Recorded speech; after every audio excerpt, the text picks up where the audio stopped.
Nineke benkosihle lamhla sibhekile ukuthi imbobo emhlaba inikete iParliament yelive la kaNgwane indlela yokusebenza njengoba nati ukuthi lokho kusho kona kucala kokusebenza kwelive leSwatini kulapho khona imbobo emhlaba uma iphefumulela wona umhlaba ngalelanga leli lanamhla lekulilanga lelimcoka kakhulu esiveni seMswati kanye nasendlela nengendlela yokusebenza kanti ke nine benkosihle nita ukhumbula ukuthi nasevikini leliphelile ngaphambi kokuthi sifike la khona lamhlanje siqale konke sakubika kuye umdali ukuthi asihole silive leSwatini ebutheni bendlela sisachubekana womnyaka lokhu namhla imbobo emhlaba itabe iphefumulela wona umhlaba khona lapha eParliament nine benkosihle ke lokunye lengingakuveta ngiko ukuthi tindo setivele time ngemumo khona lapha eParliament emalunga eParliament etindlu totimbili sekavele athelekile akhona ngekhathi eParliament sevele konke kuma ngemumo kumele yona imbobo emhlaba ukuthi engabe libhobeze litakuzomalibhodla namhla lapha linikede yona iParliament indlela lethini njengoba konke lokho konke kusebenza kwayo iParliament kume kiyo imbobo emhlaba ukuthi uma ibhodla libhodla libhobezi libhodla ukuthi iParliament isebenza ibheka phila umhla nebenkosihle nje lengingakusho ukuthi ngeminyaka imbobo emhlaba uma ifika khona lapha iParliament iyaye inikede iParliament inganikede iParliament kuphela kodwa nelive lonke leSwatini indlela yokusebenza njengoba iye ibeke tona tigaba mhlawumbe netinhlangothi letehlukene le mhlawumbe live leSwatini libheke ukuthi lisebenzele ngaphansi kwatoni nebenkosihle njengoba eminyakani lephelile imbobo emhlaba siyive ikhuluma kamanti ngenzaba yokufukula umnotho kufukuleka komnotho live leSwatini ngilokunye lokubheka ukuthi imbobo emhlaba ikunikete wona emalunga eParliament kuniketa ina uhulumende khona lapha ukuthi ababuke emasu ekusebenza abuke ukuthi umnotho ufukele kanjani njengoba into ukhumbula nebenkosihle ukuthi live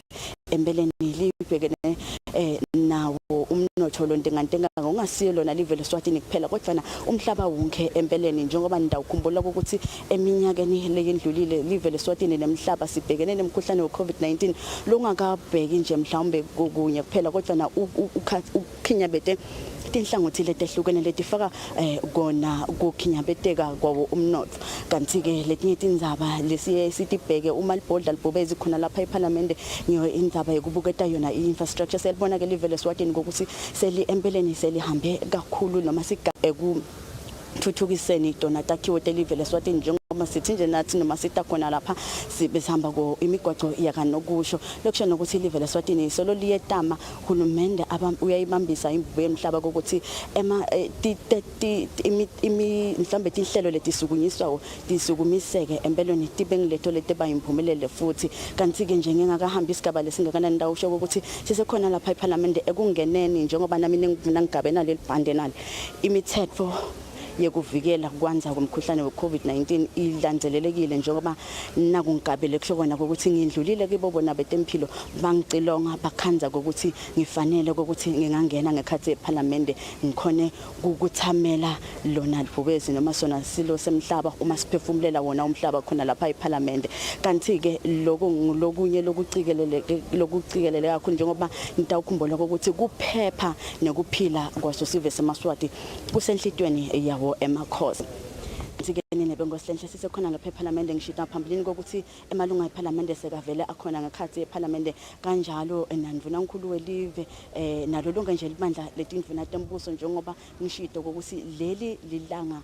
lelimcoka kakhulu empeveni leSwatini kuwo umnyaka wa 2022 nebenkosihle kanti ke siyathi ukuthi live leSwatini nje linato tihlobo letilisekelako lapha nalapha kunalabo ke labamelele wona emave abo khona lapha eveni leSwatini kutawutivela mathupha yona inkulumo yembobo emhlaba ukuthi live leSwatini eminyakeni wa 2022 litabe libheke phini nebenkosihle kanti ke nato tinhlangano temhlaba letisekela live leSwatini kutentuthuko nato tikhona khona lapha eParliament nato titawuthamela njengoba inkosi itabe ibeka kabanti ngayo indzaba yokuthuthuka kwelive leSwatini into tinhlangano letinisekela kuhulumende ekuthenini athuthukise lona live leSwatini la ngikhona ke nebenkosihle kunayo iband njengoba seyivele imengemumo ukuthi selingavele libalele noma kunini khona lapha eParliament lomuhla njengoba lese sigathe kakhulu emehlo labovu ngiko kubalela kwelanga lapha eParliament yelive leSwatini galubambane nebengosentla iParliament ke vele seyivele ilungiselela kona ukuthi ithi imbubo yemhlaba noma lesilibalela khona lapha konke kube sekuhambe kahle bonke kuhamba ngemumo nebengosentla njengoba bengishida ukuthi imbubo yemhlaba yayethi uma ibeka yona inkulumo yayo noma uma iphefumulela wona umhlaba kube netigaba thide netinhlangothi thide leyitithintako imbubo yemhlaba sita ukukhumbula ukuthi eminyakeni ophelile imbubo yemhlaba yathi uma ivela eParliament sasisuka esikhathini lesimadima kakhulu eveni lapho khona livela liphungathwe kakhulu umkhuhlane we-COVID-19 lekungilapho imbubo yemhlaba yakuthatha eMswati ukuthi etame ngayo yonke indlela ulandzela yona imigomo yokuvikela kwanza kwe-COVID lebekiwe lebekwe live leSwatini njengoba ngidakhumbula ukuthi wathi mawufika lo mkhuhlane emalunga baholi bemave bathola tandla inhloko bangadi ukuthi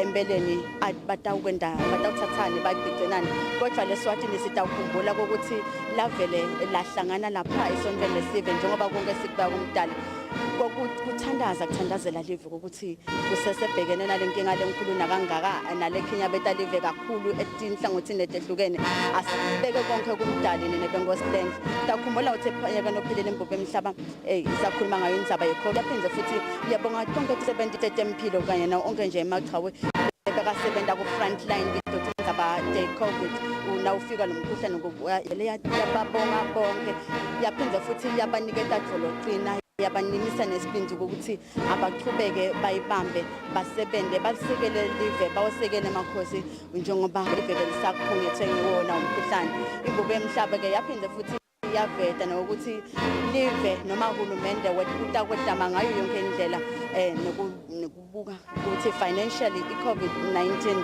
kungaliwa njani njengoba kwaba kuningi ukuthi abadinga indlela yokuqokelela imali nebengosentla njengoba imbubo yemhlaba yavele seyababonga bonke lapho labasekela live ukuthi labasekela live ngetimali ekubeni nawo umkhuhlane we-COVID-19 kanti ke nebengosentla lokunye lokwaveta imbubo yemhlaba noma lokwagcizelelwa ngiyo imbubo yemhlaba isakhuluma iminyaka lophelele ngiyo indzaba yokuthi ngoba indzaba yemijovo ukuthi nafika imijovo sive seMswati siphume ngetinkani siye kuyawujova njengoba bese kubonakele ukuthi bathi science bahlanganisa into bakhanza ukuthi umjovo ngitaba nguye mancoba kuyiso simo lebesibhekene nalo silive leSwatini nebengosentla njengoba sikhona lana ngikhona khona lapha ngivile nani background selokhu izama iyananzisa ukuthi sonke simo sibe relax sisamele kona kukhanya kwelanga khona lapha eParliament nebengosentla kanti ke sisekhona khona kiyo inkulumo yembubo emhlaba eminyakeni noma eminyakeni lophelile eParliament lokuyimbubo emhlaba leya kuveta ngiyo indzaba yokuthi umnotho welive bawukhinya bedeke kakhulu yamcela uhulumende yalicela live ngoba siyathi ukuthi uhulumende angeke khona kusebenza yedvana kodwa na kumele ukuthi silive simsekele ukuthi ukuthi imbubo emhlaba ke yagcizelela kabanti yagcizelela kakhulu ukuthi umnotho njengoba ukhinyabetena kangaka ukhinyamedeke kakhulu yamcela uhulumende yalicela live ukuthi alente etaba lisebenze ekuthuthukiseni noma ekufukeleni wona umnotho ukuze ukuthi live litawukhona kuqhubeka ngoba phela ilive umnotho ukhinyabedekele kusho selona live litabe sesinalo selimanza wonye nebengosentla kanti ke ngetuluka lokho imbubo yamhlaba njengoba ngidakhumbula ukuthi wathi umkhuhlane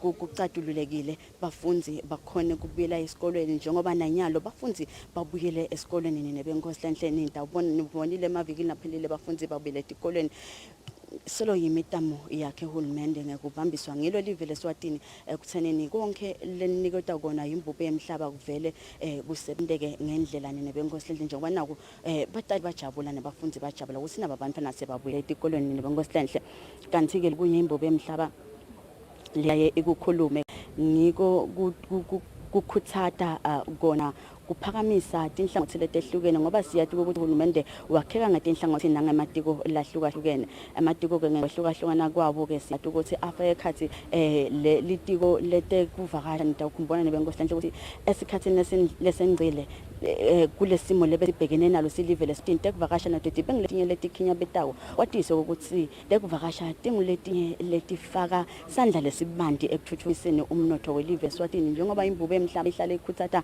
njalo ukuthi live leSwatini alende siciniseko ukuthi kusasenjetwa zabatekuvakasha atikhona ukuthi bantu bafike even leSwatini kuze usiphatha ushiya lokho luncane imbube emhlaba ke phinde futhi kulelinye litiko leyakhuluma ngabantu ngilo litiko lekulima njengoba imbube emhlaba seloku igcizelela minyaka yonke ukuthi live alikone ukuthi ikhicitela kudla lokwanele kuze ukuthi sitawukhona udonda silive leSwatini impilo ikhona ukuqhubeka iye embili kwadise ukuthi lihlangothi letekulima lingilelinye ihlangothi lelimcoka siyakhona kuphinda futhi siyakhona nokuthi singenise imali even leSwatini ngato tekulima nebonkohlenhle ke lelunye ihlangothi imbube emhlaba lehlale ngashiyi ngilo lihlangothi le business nebonkohlenhle ngoba sibonakalako khona ekuthuthukiseni umnotho njengoba uma business ithuthuka embili kutokona ukuthi umnotho utawembili kutawakhe kade business batshalta imali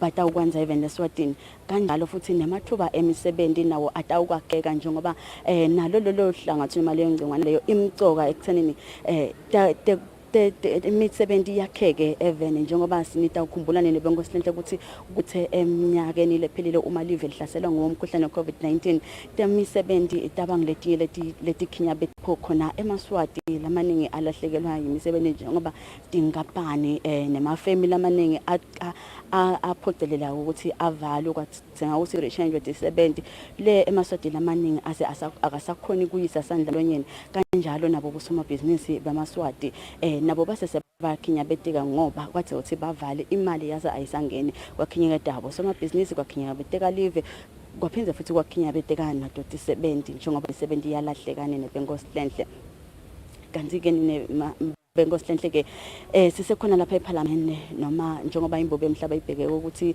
iphefumulela nomhlaba kunengi lesikubhekile kuyimbube emhlaba ukuthi lonyaka ilive litawubheka phi umnyaka wa 2022 ungilanje njengoba evikini lephelile nivile imbube emhlaba khona eMandulo Grand Hall uma kuba nje yona inkonzo yekucala umnyaka isho imbube emhlaba ukuthi umnyaka wa 2022 ngumnyaka wethu silive leSwatini kusho ukuthi kunenge kakhulu lekubhekekile even kuwo umnyaka wa 2022 nebenkohlenhle kanti ke sisekhona sisekiyo indzaba noma mhlambe kiyo inkulumo yembube emhlaba leyaye ithwele khona lapha lokunye lokumcoka ngiyo indzaba yensha nebenkohlenhle ukuthi live leSwatini solo liyetama njengekuniketwa emagunya nekuniketwa indlela ngiyo imbube emhlaba ukuthi li accommodate youth lento tonke into lekufanele ukuthi youth ikhone kuvula emabhizinisi youth ikhone kuya esikoleni nebenkohlenhle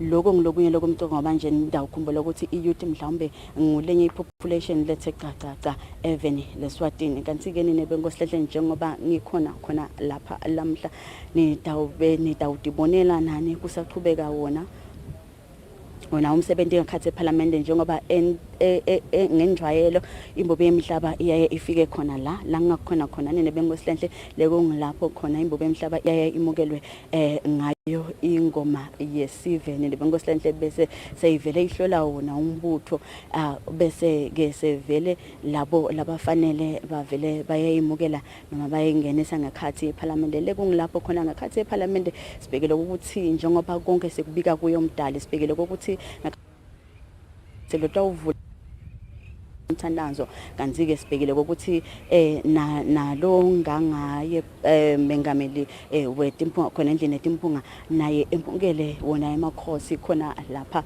ekuvulweni kwayo eParliament yesine sigaba sesine iParliament yelishumi nakunye nebenkohlenhle kanti ke kutabangilapho ke sekufika sikhathi lesi silinze ngalabovu nebenkohlenhle njengoba sati ukuthi liSwati neliswati selive livele lihleli lisekhwathala la limele kuva imbobo yemhlaba limele kuva lona ibhobo ezemhlaba ukuthi uma libhodla khona lapha eParliament namhla engabe live litawubheka phi lonyaka ninebenkosi lenhle. Kanti-ke Mswati lamahle sethemba ukuthi nalabo labangephandle kwelive leSwatini batawube soloku basilandzelela njengoba siyathi ukuthi tinkundla zokuxhumana tisesakala la tonke tibukhoma kuwo umsebenzi wokuvulwa kweParliament lamhla. Siyathemba ukuthi nabo batabe besoloku balandzelela konke kungabi ngokuthi mhlambe ungephandle kwelive kodwa awadi ukuthi ekhaya eSwatini kwendekani namhla njengoba leli kulilanga lelimcoka event leSwatini. Siyathi ukuthi siyethemba ukuthi nonke Mswati lamahle lingetinka kude tonke tinkhalo temhlaba la khona ndabe soloku nihlelisene nathi ebutheni bendlela sinilethela konke lokutabe kwendeka namhla lana ninebenkosi lenhle. Kanti-ke Mswati lamahle ngingasho nje ukuthi njengoba iminyaka leminye mhlawumbe lemibili lendlulile libe nangu ukubhekana nawo umkhuhlane weCovid-19 siyathi ukuthi live lisekelekile empeleni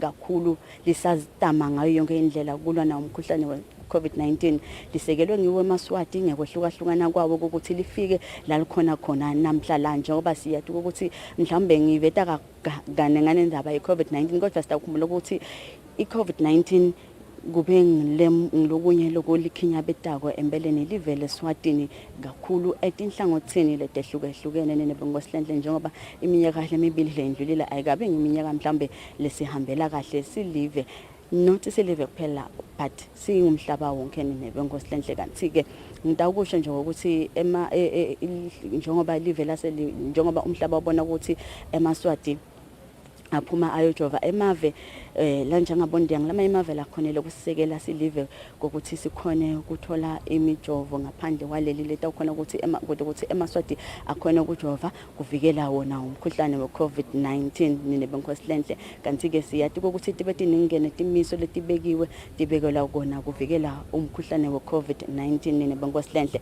Kanti-ke Mswati lamahle nje sisekhona lapha eParliament njengoba ngisho ukuthi eMswati lomhla ayikade ngalabofu imbubo uma iphefumulela nomhlaba. Siyathi ukuthi leli lilanga lelimcoka kakhulu kithi silive leSwatini. Siyathi ukuthi leli lilanga le kusukela emfaneni lomncane kuya kufika kugogo iSwati ngalinye litawukwati ukuthi njengoba imbubo emhlaba itakuphefumulela wona umhlaba lapha namhla yini lebhekekile kuLswati ngalinye njengoba imbubo emhlaba itabe iniketa yona indlela kiwo emalunga eParliament ngekhathi eParliament kodwa ke nathi singeMswati nathi liSwati ngalinye nalokufuna ukuthi litfole ukuthi nguyiphi inzima lebhekekile kilo kusaqhubeka wona umsebenzi noma kusaqhubeka lona live wona.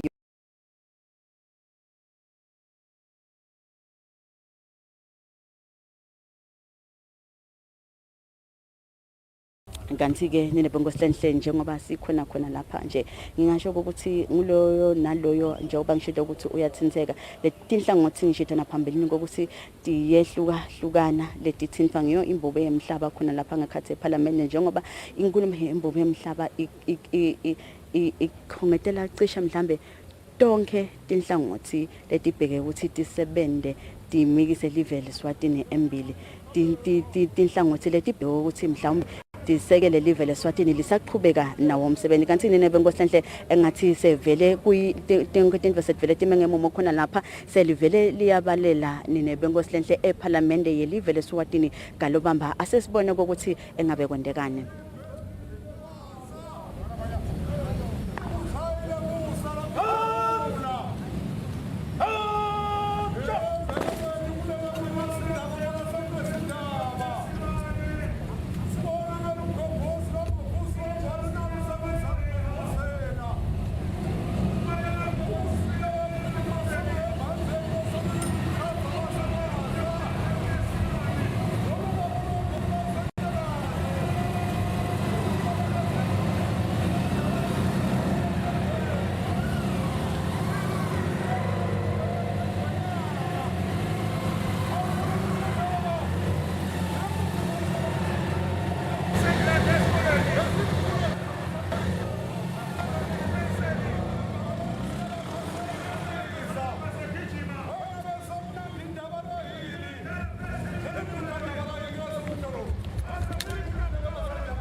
Baete, bueno, apaga.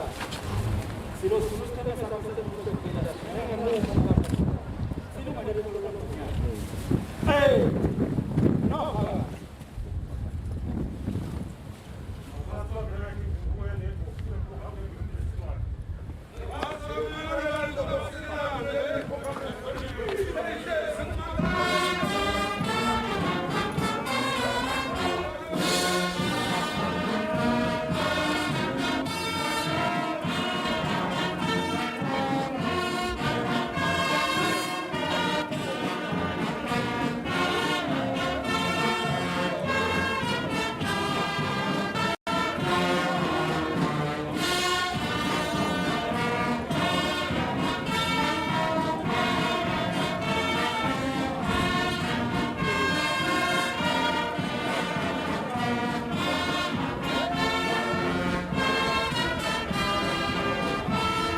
no apaga.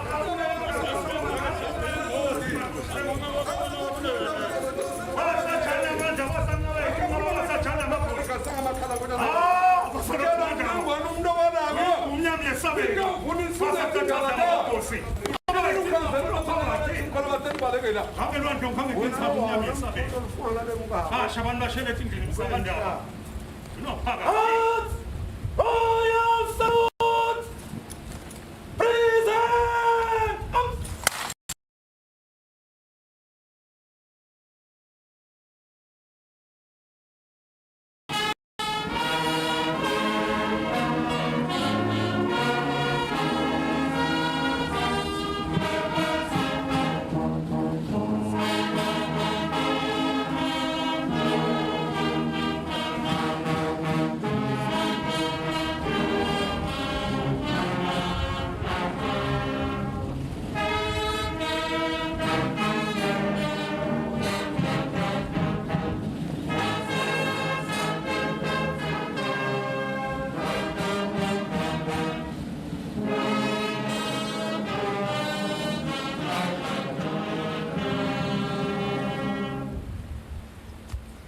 Abula makabula Thelelelyathi. makabula.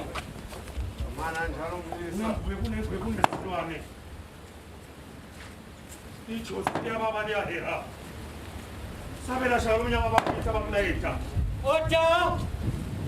Ladies and gentlemen, His Majesty the King.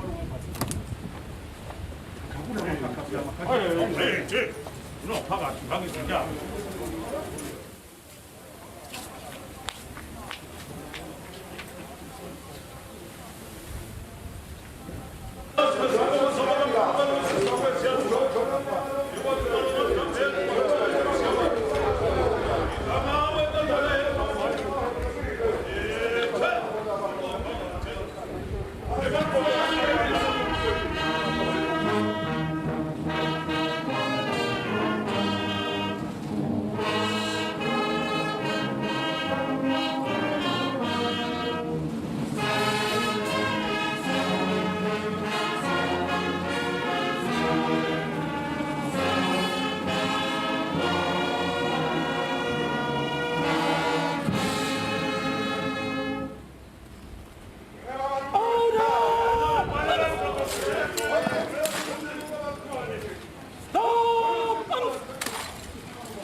Move to the left and fire.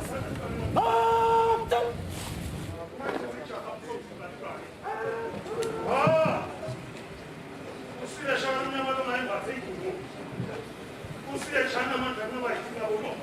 Bayithi enwaphakathi Nkosi Ndlovukazi Mhlekazi.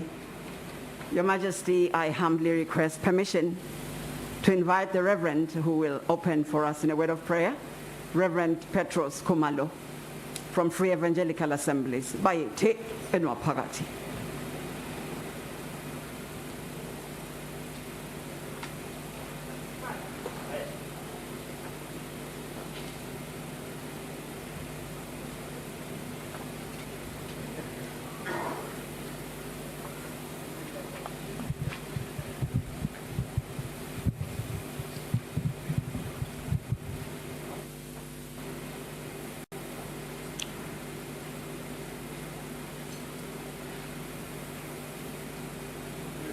Kanjani umnyama yesabeka.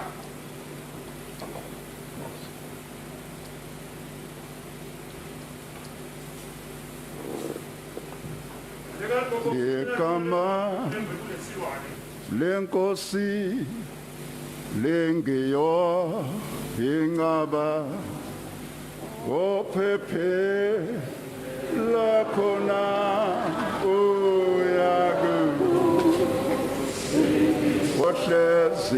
kohlezi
sevele kufuthumele nokusenhle ekhona yelive leSwati galobanga livele libalele mhlaka sevele ingenile ngekhathi eParliament nelibonkosenhle umsebenzi lomkhulu welive njengoba namhlanje bemhlaba itavula sigaba sesine seParliament yelishumi nakunye lekulilanga lelimcoka event njengoba ngishidona ngaphambilini ukuthi ilanga lelimcoka njengoba namhlanje ngibuke emhlaba itawuniketa live leSwatini malunga eParliament uhulumende umkhombandlela wekusebenta weminyaka wa 2022 libonkosenhle nje nitibondele sesanethulela bukhoma khona lapha imbuke emhlaba yemukelwe ngayo ingoma yesive uma isitheleka khona eParliament lomuhla kanti ke masodla amahla ibe sesayivele ihlola wona umbutho wedekuvikela ukuthi lo umiswe njani lomuhla kanti ke imbobe emhlaba kanti ke ibe sesayingena khona ngekhathi endlini eParliament kanti ke ngekhathi endlini eParliament nebenkosenhle kulapho sibheka ukuthi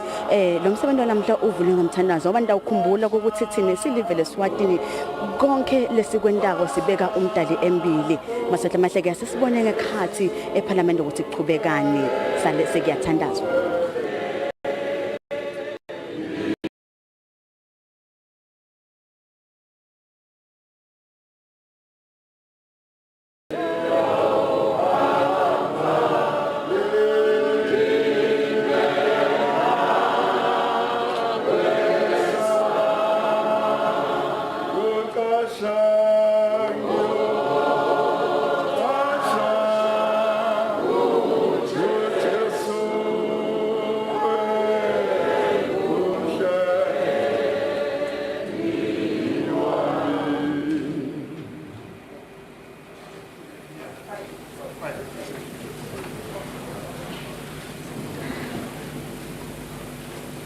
Bayede wena waphakathi Nkosi Lomfukazi Mhlekazi Ngwenyama angithathe lelithuba silo lekokuthi ngihloniphe bonke labakhona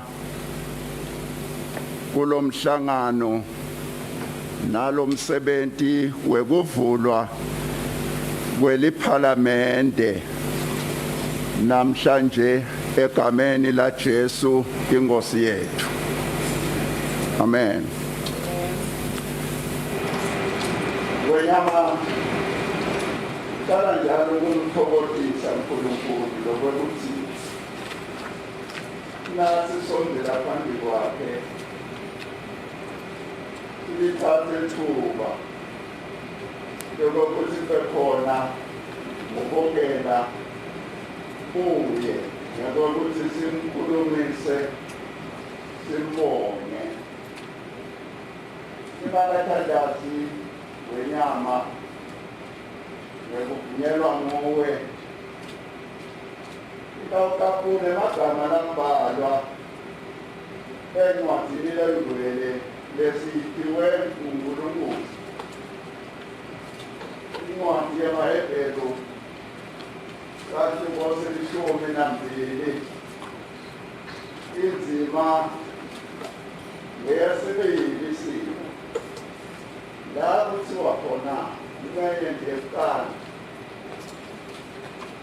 emehlo ethu angesuki kuJesu lo ngumsunguli nemthelelisi wekukholwa kwethu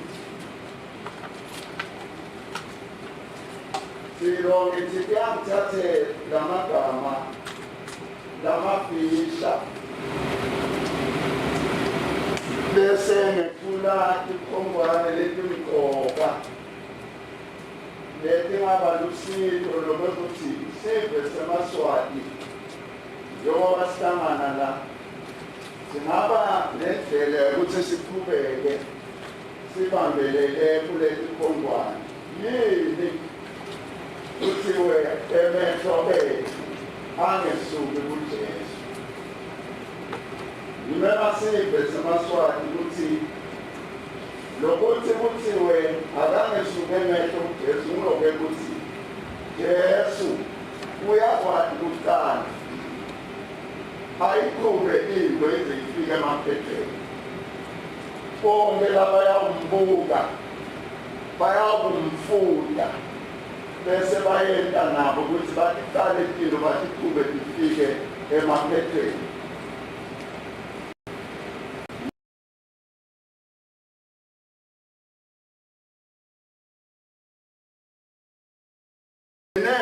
Indlela neliqiniso nekuphila nakukhona into ledzingekile emhlabeni nalokubonakala ukuthi ishodile kakhulu liqiniso.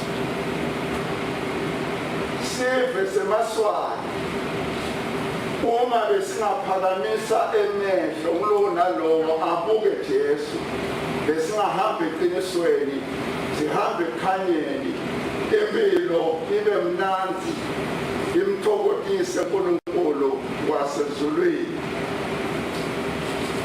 Futhi bese lokuthi kuthiwa akabukwe Jesu ngilokwebuthi Jesu emandla okuthatha bantu ekuthatha sife asisuse emandleni asifake emandleni bese siba sife lesiphumelelayo.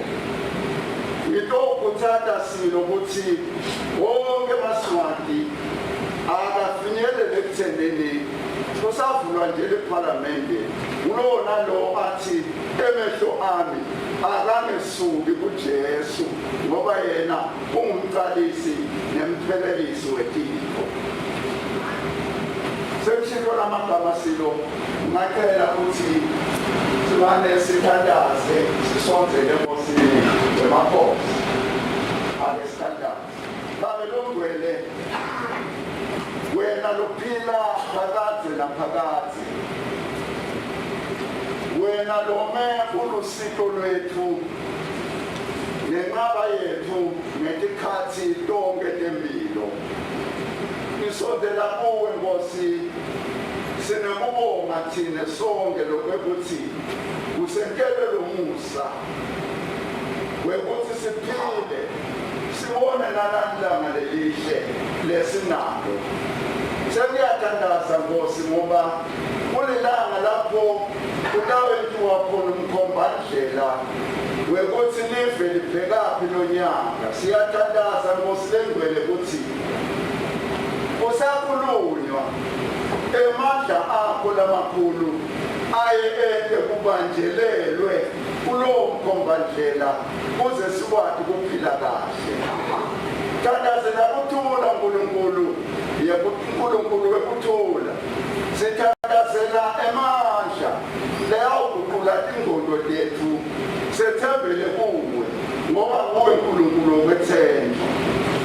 Siyathandaza uNkulunkulu ubesive seMswati kuphepha nakwetimo letivukela umhlaba wonke kunetifo kunekuyaluka lokunene. Siyathandaza hambela sive seMswati khanyisa ubuso bakho kuso yelula ingalo yakho ethi kwesive kodwa sihambe kahle sinekuthula.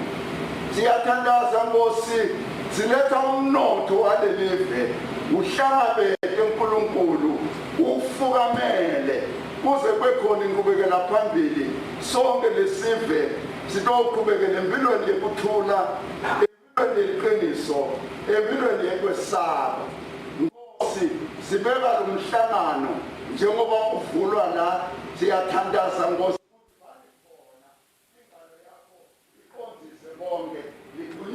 igama lakho ngoba wena uhlele esihlalweni phakathi naphakathi. Amen. Bayethe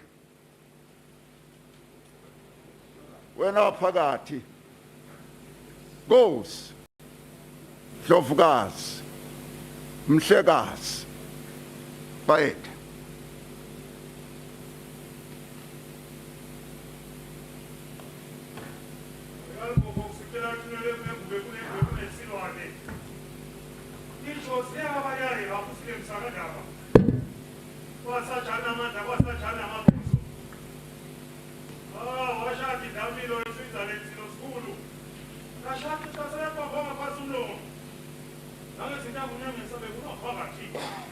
Masha balibashele eTV. Hey, Jay.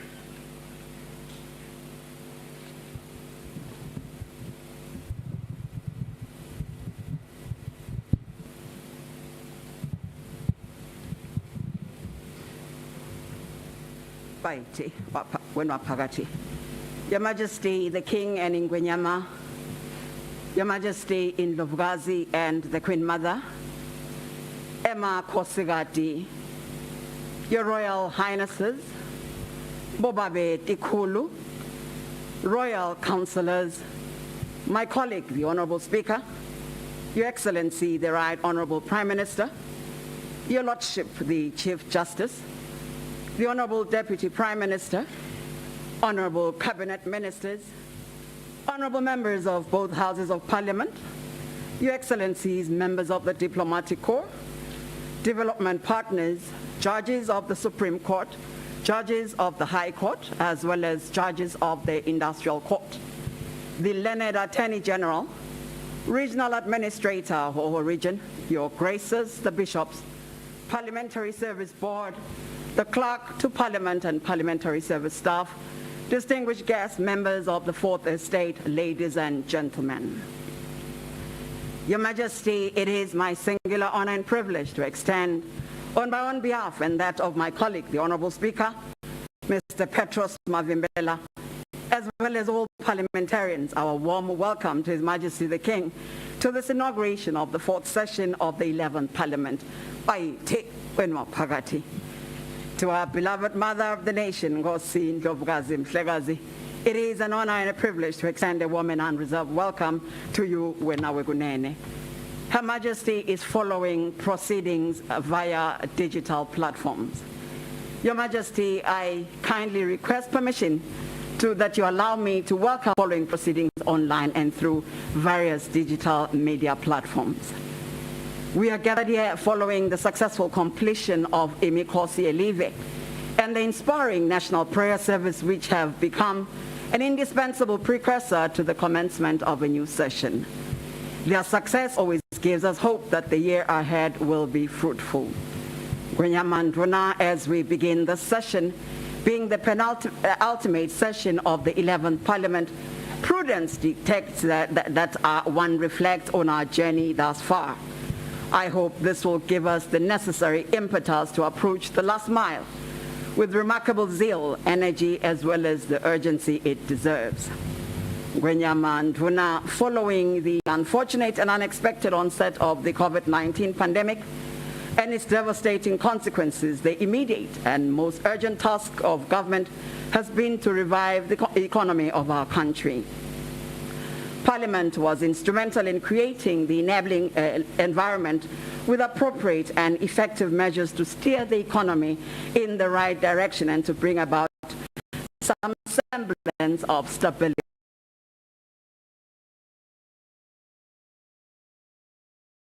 which is now the key focus of government.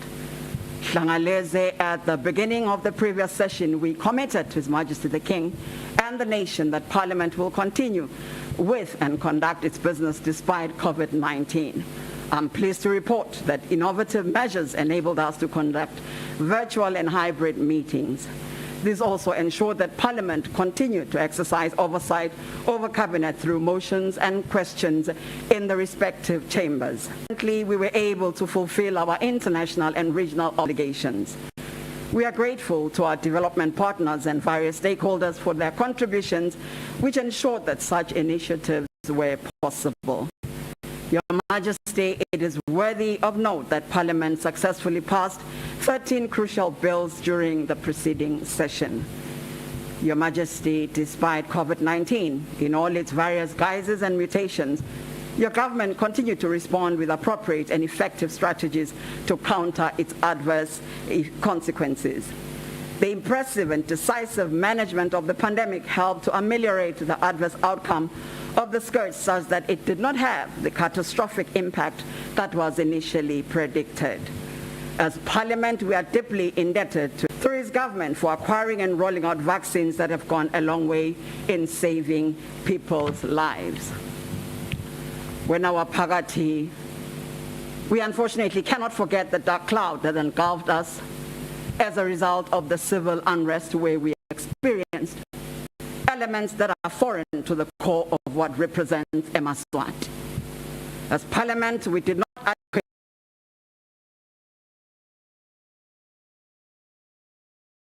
Be that as it may, we will ensure that remedial measures to avert these shortcomings will be taken to address this in the coming session as articulated in our strategic plan 2022-2026. Your Majesty, we were encouraged by your patient leadership and love for your nation. We applaud your wise leadership towards peace building, which also led to the involvement of SADC and the envisaged national dialogue.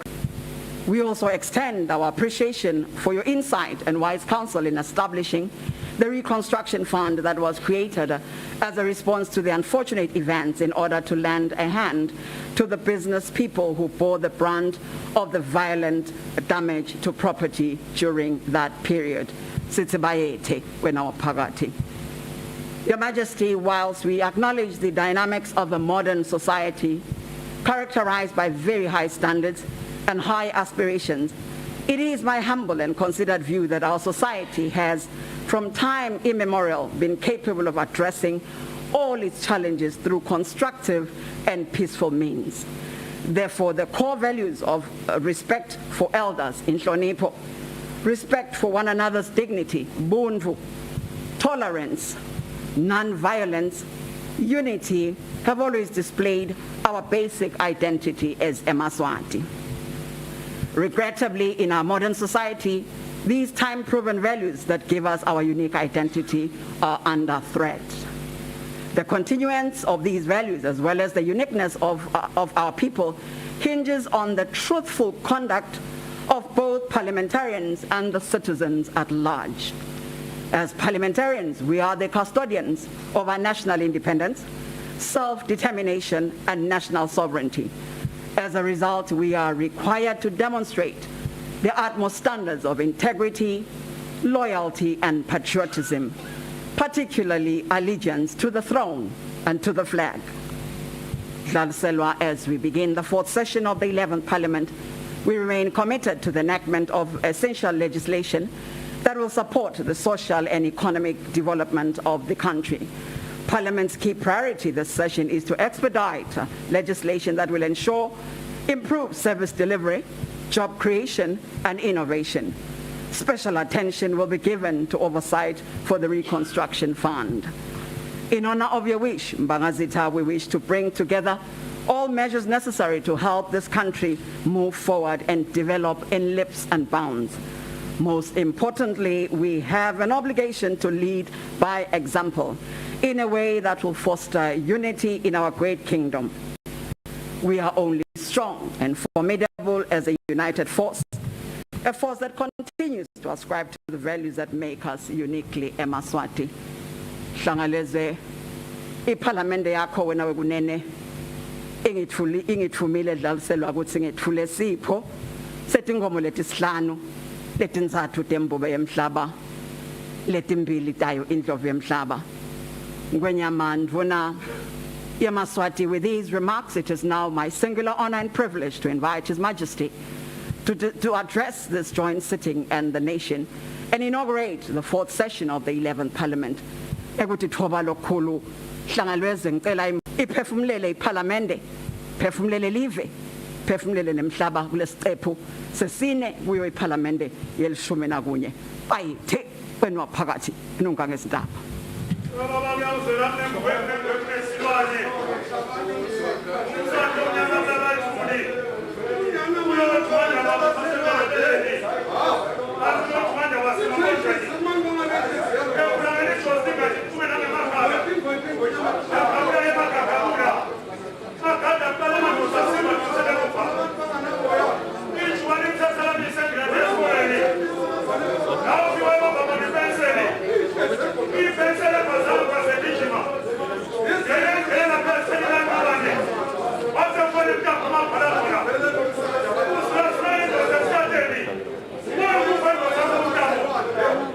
Vamos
Mswati, Mswati, Bandaba Ngosi, Dunangulu, emabandla ekweluleka tikhulu lijaji lelikhulu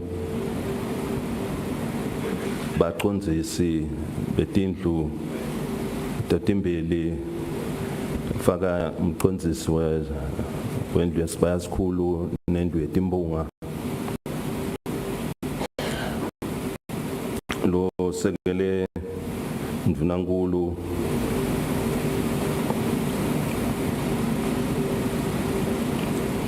emalunga tindvuna tembuso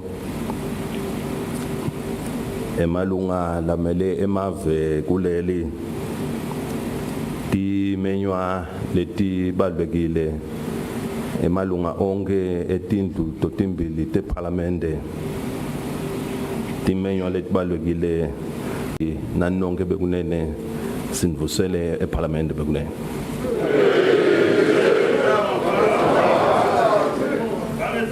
Your Majesty, the Indlovukazi, Emakosigati, Your Royal Highnesses, Prime Minister, Councillors, Chiefs, the Chief Justice, the Speaker of the House of Assembly, and also the Senate President, the Deputy Prime Minister, Cabinet Ministers, members of both Houses of Parliament, the distinguished guests, ladies and gentlemen, I greet you all here at Parliament.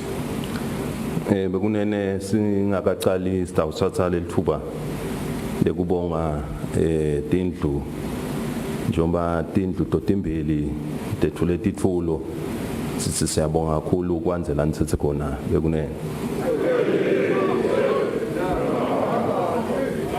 Ladies and gentlemen, before I begin my remarks, may I take this time to thank both Houses of Parliament for the gracious donations and gifts that they have handed over to me. I pray that Almighty God may bless you all.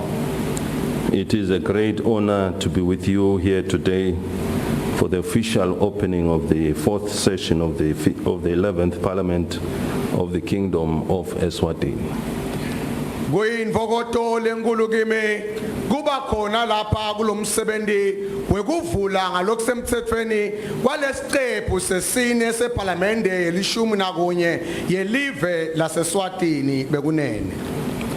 We extend a warm welcome to all here present, including those who have traveled from far and wide to be part of this auspicious event. We are cognizant of the fact that some of our people are following today's proceedings through electronic media platforms. Bekunene asithathele lesikhathi semukele ngalokufuthumele wonke lokhona la kufaka ekhathi labo labesuka gashane labadele kuba ingcenye yalomsebenzi lobaleke kangaka siyathi ke nekuthi bantu labaningi balandzela lomsebenzi ngemithombo yokuxhumana lehlukene. We are grateful that the country was able to host a few national events, as some could not be held due to the pandemic COVID-19 prevailing COVID-19 pandemic.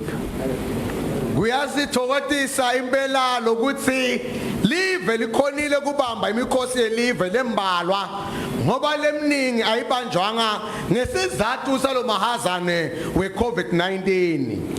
We are grateful that the country was able to host a few national events, as some could not be held due to the prevailing COVID-19 pandemic.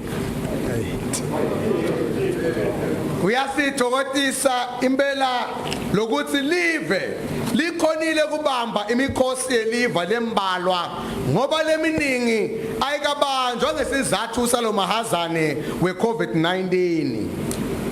We commend Mabutho Lutsango and Imbali for their continued participation at these ceremonies.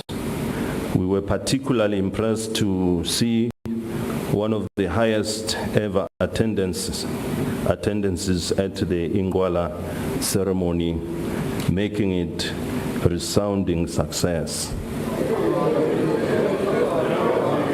Sengoma emabutho Lutsango Imbali ngekuqhubeka babe ingcenye yale mikhosi yelive kuzithokozise kakhulu kubona tinombolo etsetulu kakhulu talabethe emikhosini wencwala lokwende ukuthi ibe impumelelo lemangalisako. Our Ingwala was held in the face of a COVID-19 pandemic that placed our health sector on high alert in managing large numbers. We thank the Lord Almighty and our ancestors for guiding and protecting us throughout the ceremony. Umkhosi wencwala yethu lonyaka ugujwe ngesikhathi lapho besibhekene ngqo namahazane.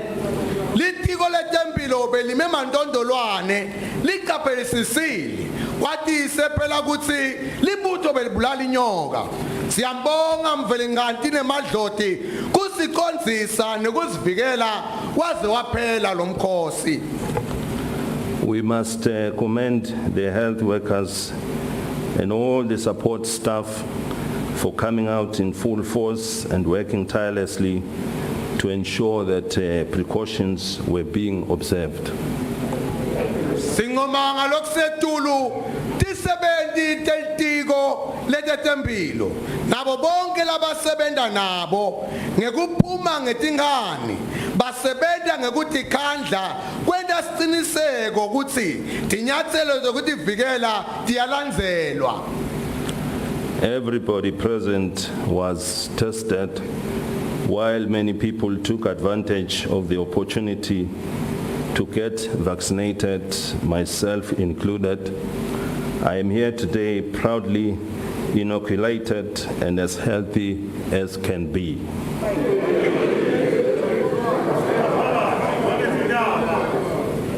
Wonke loweta kulomkhosi wahlolwa ukuthi unawo yini lo mkhuhlane. Labanye bathatha lelithuba kuthi bajove nami ngenta njalo ngime lapha ngesibinzi lesikhulu ngathi kuthi ngijovile ngiphilile ngingumcemane. We urge those who still have doubts and fears to put aside the myth and theories about the vaccines, as they are not here to kill but to give long life to our nation.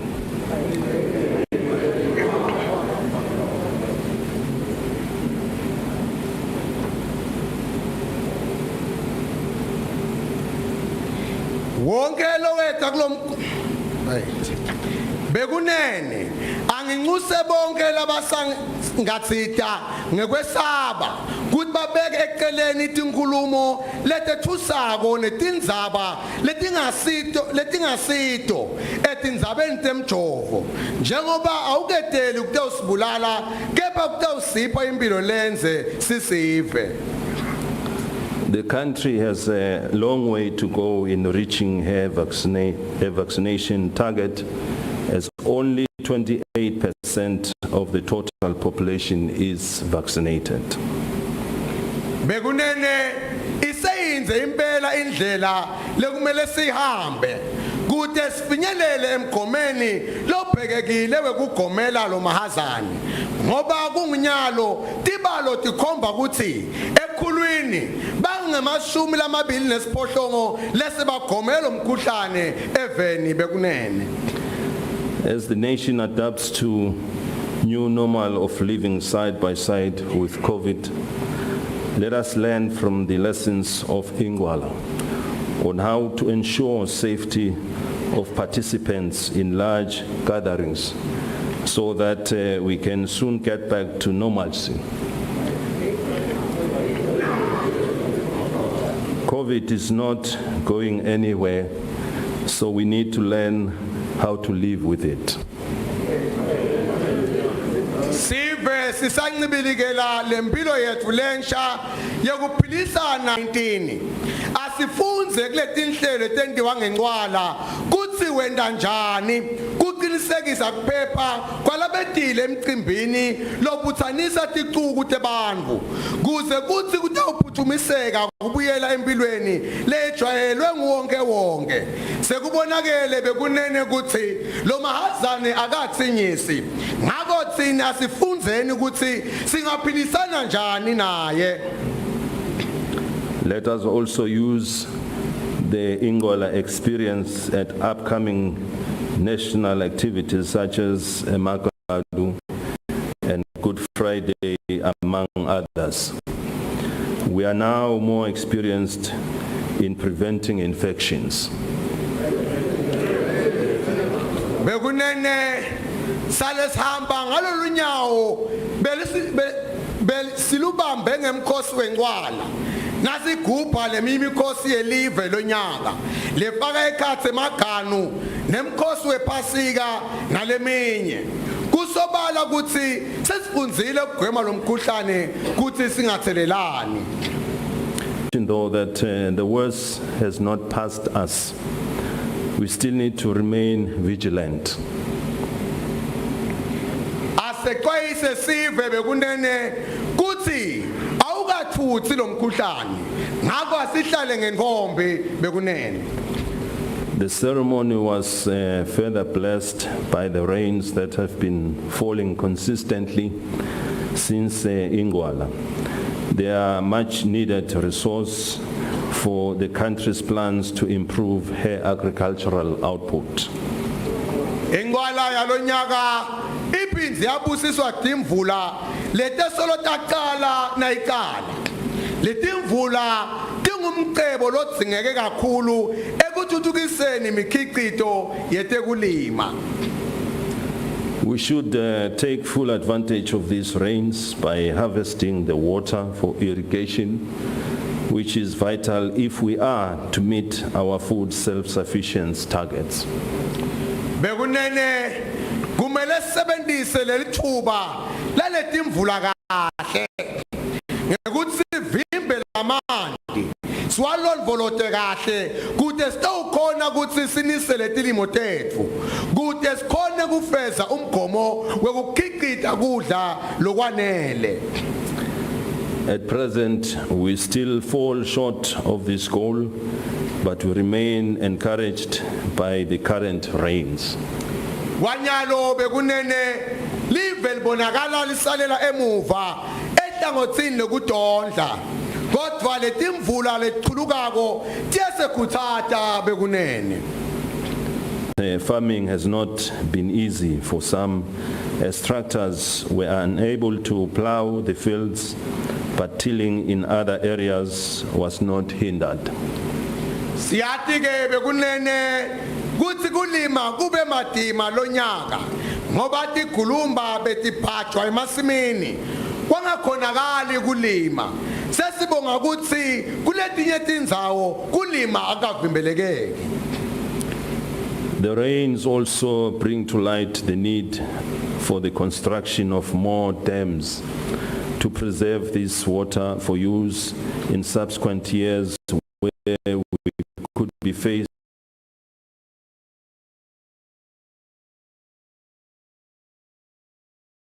Ule emehlo ukuthi kwakhiwe emadamu lamanye kude kuyokhongoteleka emanti emvula alondvoloteke emanti kude awusetshenziswe eminyakeni letako uma kungenteka ukuthi sibhekane netimo tesomiso.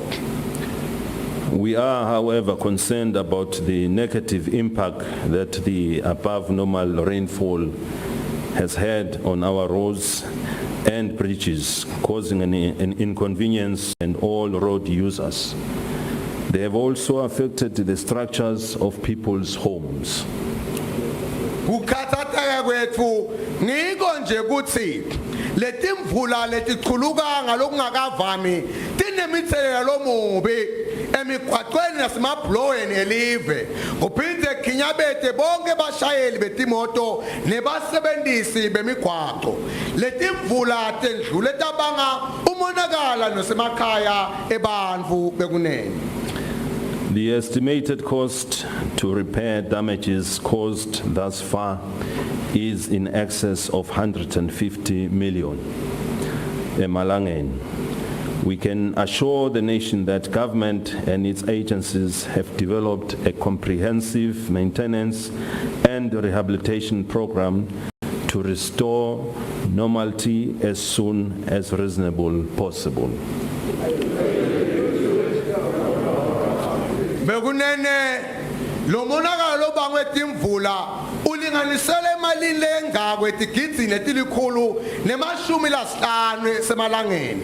Sive singasiniketa siqiniseko ukuthi hulumende nawo bonke lasebenzisana nabo sebaluhlanganisile luhlelo lokulungisa kanye nokuvusetela takhiwe letilimele kude kuthi kusebenta kubuyele kube ngilokufanele esikhatsini lesifishane. As the nation is aware, we declare 2022 as the year of attaining first world status. Unfortunately, we have arrived and the dream has not gone our way. Sive bekunene sitawukhumbula ukuthi samemetela 2022 njengemnyaka wekufika esigabeni semave lathuthukile. Lokubhlungu ke ukuthi sifikile ku2022 kepha liphupho alikahambi njengokufisa kwethu. This was due to several reasons, not least the COVID-19 pandemic that disrupted economic activity, halted trade, caused job losses, and those who had hope lost it. Tax revenues dropped significantly, making it difficult for government to deliver on her obligations.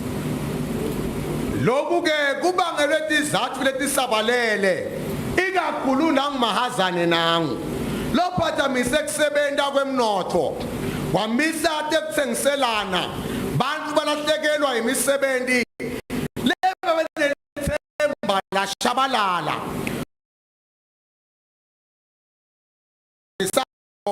lokubangela ukuthi kube medima kulumende kuthi aphumelelise tibopho takhe. The other disruptions were caused by the conflict which resulted in loss of lives and vandalisms of property. Such should never repeat itself again. Lokunye kuphathamiseka kubangele dithungthungu letiholele kulahlekweni kwetimpilo tebantfu kanye nokulinyatha kwembahla. Lokhu bekunene akumele kuphinzeke emhlabeni. The country has since provided a reconstruction fund to assist those who lost property and valuable assets. We trust that those affected request for assistance from the fund. Live la sukumisa sikhwama sekwakha kabusha kusita labo labalahlekelwe impahla. Siyethemba ukuthi labo labatsinzeka sebafakile ticelo tekuncephetelwa kulesikhwama. Reconstruction will not happen overnight, but we hope it will revive the confidence in our business sector and also create job opportunities, since we have a high level of unemployment in the country, which is an undesirable situation. Bekunene kuvusa takhiwo letilimele akusiyo umsebenzi lolula. Kepha siyethembisa ukuthi kutabavuselela bosomabhizinisi baphindze basungule imisebenzi ngoba sibhekene nesimo lesibi kakhulu futhi singadzingeki nakancane leso sokweselakala kwemisebenzi eveni bekunene. The economic challenges emanating from the pandemic are not unique to Eswatini. It is a global phenomenon which has made it difficult to seek support from external sources and friends of the kingdom, as they are equally affected. Letting the number temnotho letite nalo mahazane atikahlaseli live la Eswatini kuphela hlaba wonke ushayekile lokhu kwenta ukuthi kube matima nekwenzela lusito kulamanye emave kanye kubangani belive ngoba nabo bakhala siyoyoyo. Potential investors have become more hesitant to move out of their countries as they continue to monitor the COVID-19 situation. Bahlanyeli timali la sebengafuna ukuthi eveni bamanqikancika kuthi baphume yini eveni maveni abo basasinga umkhanya babuka ukuthi le COVID haza ibhekaphi. We thank God that He kept us going. So we need to come together, meet and find ways to address these challenges by creating jobs at small, medium and large enterprise levels. Sibonga somandla losende saqhubeka njalo ngakho thina singa kubuya ndzawonye sihlangane siphindze sithole indlela yokukhulumisa letinsayeya ngekuthi sakhe emathuba emisebenzi emabhizinisini lamancane nasemkhatsini kunye nalamakhulu kude sive sitoqasheka bekunene. It goes without saying that we need to put in a lot of effort to help us get to a first world status. This must not just be a dream, but a reality. Kusebaleni bekunene kuthi ngeke sifake umfutho lomkhulu kuze sifike esigabeni semave lathuthukile. Lokhu akungasali kuliphupho kepha sigcine sikuphethe ngetandla. In our quest to become a developed nation, our investment targets need to aim higher. We need enterprises that will generate a turnover running in billions of emalangeni. Ekulangatheleni kwethu kufuna kuba live lethuthukile kuhlanyela kwethu timali kufanele kungene ezingeni eliphakeme. Sidinga emabhizinisi latawenda tigitsigiti temalangeni bekunene. We are aware that such projects are guided by the availability of good electricity supply. However, the Eswatini contract with Eskom is coming closer to an end. Siyathi ke lokuthi imisebenzi emkhulu kangako iphumeleliswa bukhona kahle bagezi. Singakhohlwa ke nekuthi sivumelwane selive sekuthengiselana gas neEskom seyidudane nekuphela.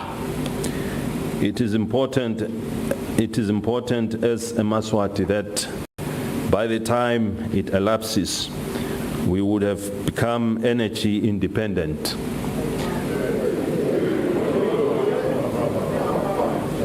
This is why we need to urgently step up our plans to integrate alternative sources of energy supply to the local grid.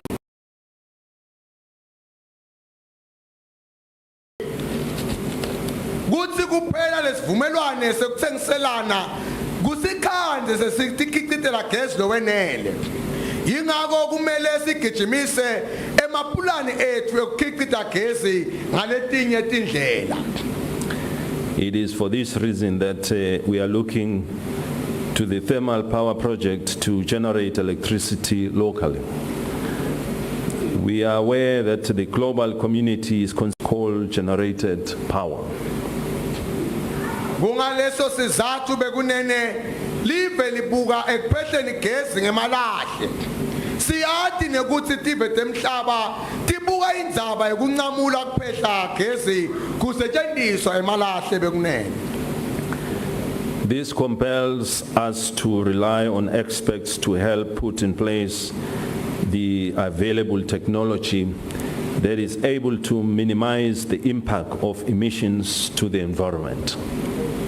Lokhu ke kubita ukuthi sitfole tingcweti letawuhlanganisa tebuchwephesha letawusita kunciphisa kukhiciteka kwemvuthu lelimata ludwadwasi.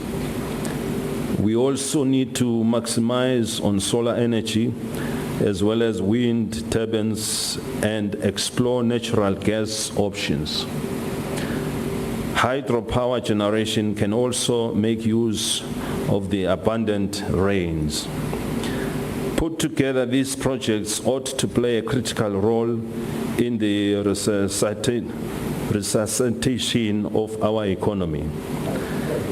It is important that this is done before the ESCOM contract expires. Sithinga kubukusisa kusebenzisa gas welanga wemoya kunye ne-natural gas kuphehla gesi ngemandi kungaphindze kusebenzise letimvula etiningi kulamalanga. Yonke lemisebenti lemikhulu lena ingadlala indzima lebonakalako ekuvuseni umnotho walelive. Kubalulekile ke ukuthi lokhu kwenteke singakapheli lesivumelwane sekuthengiselana na ESCOM. As we enter the year 2022, we must take stock and learn from the gains and missed opportunities of the previous year if we are to make chart a sustainable way forward. Bekunene sisangena emnyakeni wa 2022 asesibuke emuva emnyakeni lophelile sihlolisise leto timbo letibe inzuzo kithi nalapho sishaya eceleni khona lokho kutasisita siqambe indlela yokuqhubekela phambili lekhonsako. Life teaches us that sometimes we need to fall in order to rise, and that we need to fail in order to succeed. Empilo bekunene isifundzisa ukuthi ngalesinye isikhathi sidzinga ukuthi siwe kungikhona sitawuvuka nekuthi sidzinga kwehluleka kude sitawuphumelela. What becomes how we choose to overcome the challenges that life places in our path. We ended the year with the elements of division among the populace. This will not help the country move forward. Lokusehlukanisa konke kusikaze kahle kubese kuba indlela lesikhethako kunqoba imicabo lebekwa impilo endleleni yethu. Umnyaka lesisuka kuwo siuphethe kunekuba nhlalu esiveni. Lokho ke kungeke kulisite lelive kuqhubekela phambili. As a Mswati, we have a way of engagement which is to sit down and dialogue. We now have a constitution that is a product of a national consultation, and it also prescribes how to go about making amendments where the need arises. Bekunene singe Mswati sina indlela yokukhulumisana lokuhlala phasi kubonisane. Sinawo nemthetho sisekelo longumphumela wokubonisana kwesive sonke. Lophindze ucacise kabanti kuthi ungachitshelwa kanjani uma sekunesidingeko. We should not sway from this route. It provides that recommended changes to the constitution can start at Sibaya, which is the ultimate decision-making body of our people, then taken to Parliament for adoption and promulgated into law. Bekunene asingaphambuki kulona mzila ngoba ubeka ukuthi tinguquko letinconywako kumele tiqale esibayeni lapho tinqumo tonke teMswati tithathwa khona bese wehlela eParliamente uyawudzingidwa ube ngumthetho. We discourage the use of force and violence to influence change, as we all deserve the life in peace, as we all deserve to live in peace. It is not a crime to have diverging views, but engaging in dialogue creates a better outcome for all, as every person needs advice from time to time. Bekunene asikukhuthati kusetshenziswa kwemandla neludlame kuphoqelela ukuthi kube netinguquko ngoba sonke kufanele siphilisane ngokuthula. Akusilo icala kuba nemibono lehlukene kodwa kuhlala phasi kukhulunyiswane kuletha imiphumela lengcono yawonke ikakhulu kati ngoba wonke umuntu uyakudinga ukuboniswa ngesikhathi. The nation will recall that we embraced the smart partnership dialogue because we are a nation whose values are anchored in resolving matters around the table. Just like the tripartite forum for labor issues and ultimately the Sibaya dialogue. All these form part of our efforts to promote peace. Sive stawukhumbula bekunene kuthi semukela ukukhulumisana lokubitwa nge-smart partnership ngoba sisive lesigcile ekucathululeni tinkinga sihleti etafuleni njengaloku sinelibandla lenhlanganisela itisebenti baqashi nahulumende kubuka tindzaba tetisebendi konke lokhu kuyimedamo yekuthuthukisa kuthula eveni bekunene. However, due to COVID, these types of engagements could not take place. We are thankful that we are seeing the pandemic subside, which gives room for these consultation forums to resume. Nokoke ngenxa ye-COVID-19 tindlela tethu tekukhulumisana atikhonanga ukuthi tendeke. Siyabonga ukuthi sibona lo mkhuhlane sewuya ngekwehla lokusinika lithuba lokuthi lokukhulumisana kwendeke. Let us put the country first and not push self-interest. Let us remain the peace-loving Mswati we are known to be.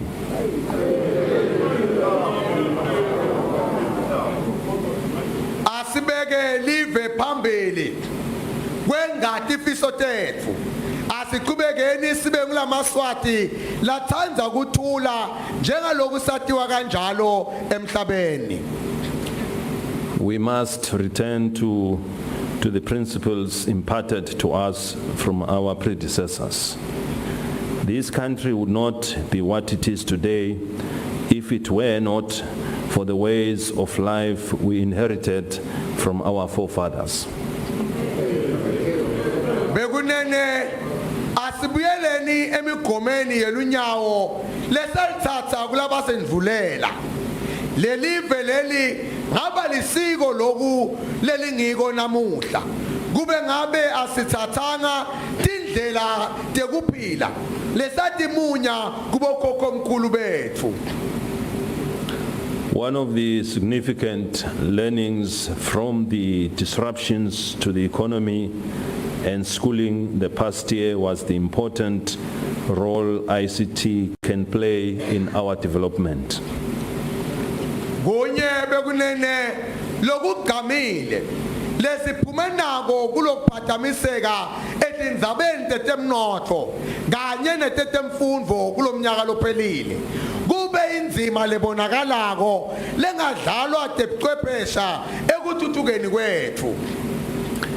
In education, we saw how COVID affected schooling, and many schools turned to online learning, e-education.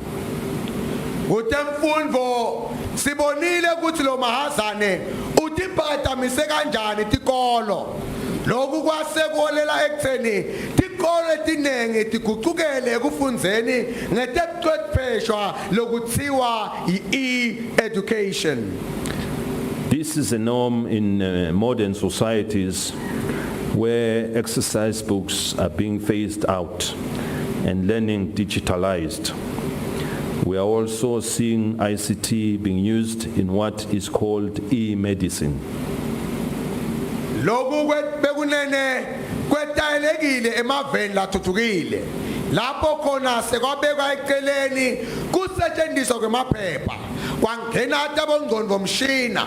Siphinde sibone tebuchwephesha tisetshenziswa ketempilo lekubitwa ngokuthi i-e-medicine. This is by no means a low-cost investment, but we should not count the expense of a tablet for our children as a hindrance. Bekunene lokhu ke akuthi ngemanani laphansi. Kepha singete sabala kudula kwaletiqebethu bese kuba lugibe emfundweni yebantwana. Medical practice has also gone digital. Once the country sets a goal, all things are possible. Nothing comes cheap, and meeting this cost is part of our obligation. Netetempilo nato setingenele kutebuchwephesha. Uma nje live litibekele umgomo tonke timbo tebe setiyendeka. Kude bekunene lokutamahala. Empeleni nekuhlangabetana naletindleko kuyingcenye yalobhekekile. Countries pay the price to be where they are. As they make it happen, the more income they generate. We need this mentality if we are to create the billionaires that we wish to see in this country. Onke emavele sathuthukile alahlekelwe nglokuthithe ukuthi afinyelele lapho sekakhona khona. Benda ukuthi kuyendeka basenda njalo kwadlondlobala umnotho waya embili. Awube kithi lo mqondo bekunene uma sifuna kukhicita labo sotigitsigitsi lesifise kubabona kulelive. The nation is encouraged to use these modern technologies to empower themselves and not to commit crimes such as digital fraud. We must also stop the cyberbullying and dehumanization of other people.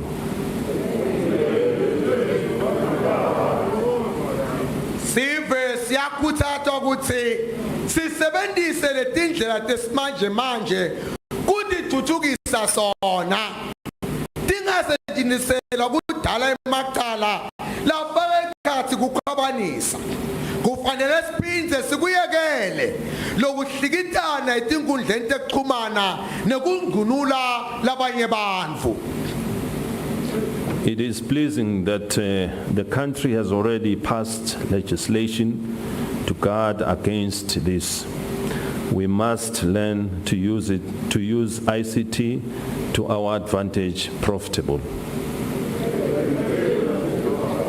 Noko kuyathokozisa kwathi ukuthi live selushayile umthetho naloku. Kumele sifunze kusebenzisa tebuchwephesha kuthi njengisa thine. Throughout the world, small and medium enterprises, SMEs, are known to be the backbone of any economy, and Eswatini is no exception. Bekunene emhlabeni wonke jikelele emabhizinisi lamancane nalasemkhathini angumgogodla yemnotho nelakangwane ke etelasalela ngaphandle. It is pleasing to note that government has created several organs that are charged with the responsibility to develop and support micro, small, medium enterprises and provide access to finance. Kuyajabulisa lokubona ukuthi uhulumende uhlanganise tigungu letehlukene tanika umsebenzi wekuthuthukisa nekusekela emabhizinisi asaqatfuta lamancane kanye nemabhizinisi lasemkhathini wendlula wenda kwakhonakala ukuthi bathole imali tekusebenta bekunene. Key economic sectors with the potential to grow the economy have been identified to play a leading role in this regard, namely agriculture, mining and energy, tourism, education, and ICT and manufacturing. We are confident that these sectors have a potential to create job opportunities for Mswati. Tingoni tetemnotho letingaba Tingoni tetemnotho letingaba nelikhono lokukhulisa umnotho setibukiwe ngemehlo elikhosi. Kubheke ukuthi tidlale inzima yekuhola ekufukulwa kwemnotho. Letinhlangothi ngunati tekulima umnotho waphasi nemandla agezi tekuvakasha temfundvo tebuchwephesha netekukhicita. In 2021, the domestic economy continued to face several economic disruptions. Despite these developments, the economy showed some resilience with the economic performance moving towards a recovery path. The rebounding of economic activities was supported by a resurgence of external claim supporting our export-oriented economy. Nga 2021 umnotho walapha ekhaya waqhubeka nekudonsa matima. Noma kunjalo umnotho wakhombisa kuqinisela wakhombisa timpawu tekuvuka. Lokuvuka kwemnotho kusitete kutsengiselana ngaphandle kwaleli. Within the medium term, though highly uncertain economic recovery is anticipated. Kulesikhathi lesimathutane noma kuyibona ngayo nje kuvuka kwemnotho kona kubhekekile. Moreover, reconstruction and strategies remain crucial for sustained and equitable economic development. Ngetulu kwako konke lokho tindlela tekwakha umnotho kabusha netekuvusa tichubeke tibe nguletibalekile ekuvukeni kwemnotho losimeme nalole ngcubekela phambili. Ongoing infrastructure development as identified in the recovery strategies, continues to be a catalyst to obtaining sustainable growth. This supports economic activity through availing the necessary infrastructure, which are all crucial to the ease of doing business and development. Bekunene imisebenzi entuthuko leqhubekako njengalokhu ivediwe kulamasu ekuvusa umnotho iqhubeka iba inqola yekuthola ukukhula kwemnotho losimeme. Lokhu kusekela imisebenzi yonke yetemnotho ngekuletha konke lokudzingekile emisebenzini yentuthuko lebaluleke kakhulu ekwendeni ukuthi kube malula kwenda ibhizinisi kanye nokuthuthukisa umnotho. In order to create an enabling environment for our kingdom to develop, government needs to budget for capital projects. Kude sikhone kusukumisa indzawo levumako yalombuso wethu ukuthi uthuthuke. Hulumende kumele aphakele imisebenzi lemikhulu netakhiwo. These include, but not limited to, infrastructure development, such as road construction, provision of potable water, dams for irrigated agriculture, health facilities, energy factory shelves, and others.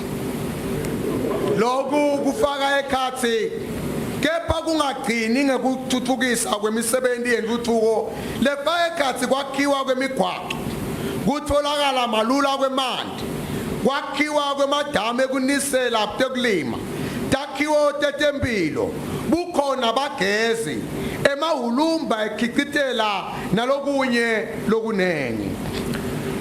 An important new addition to the large irrigation infrastructure is the Mkonvo Wavuma Water Augmentation Project. Lokusha lokusanza kungedwa kulohlangothi lokunisela lokungumthamo lomkhulu ngulena yemkhonvo nengwavuma. It will bring under irrigation about 10,000 hectares of land, mainly located in the Shiselweni region, with potential for more land in future. Lomsebenzi lona utawukhona kunisela indzawo lengaba ngemahektare angu-10,000. Lenengi yakhona lendzawo isesigodini saseshiselweni. Inalo futhi nelikhono lokunisela lenkulu kakhulu indzawo esikhatsini lesitako. We are also grateful to the Republic of India for making the parliament building project a possibility.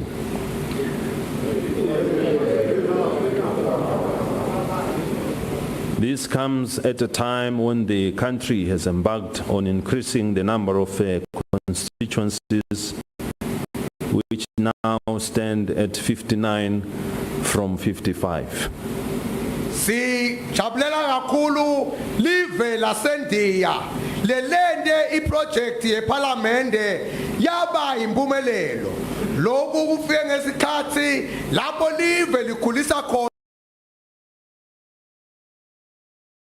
esetim namuhla tingemashumi lasihlanu nemfica tisuka kuye 55.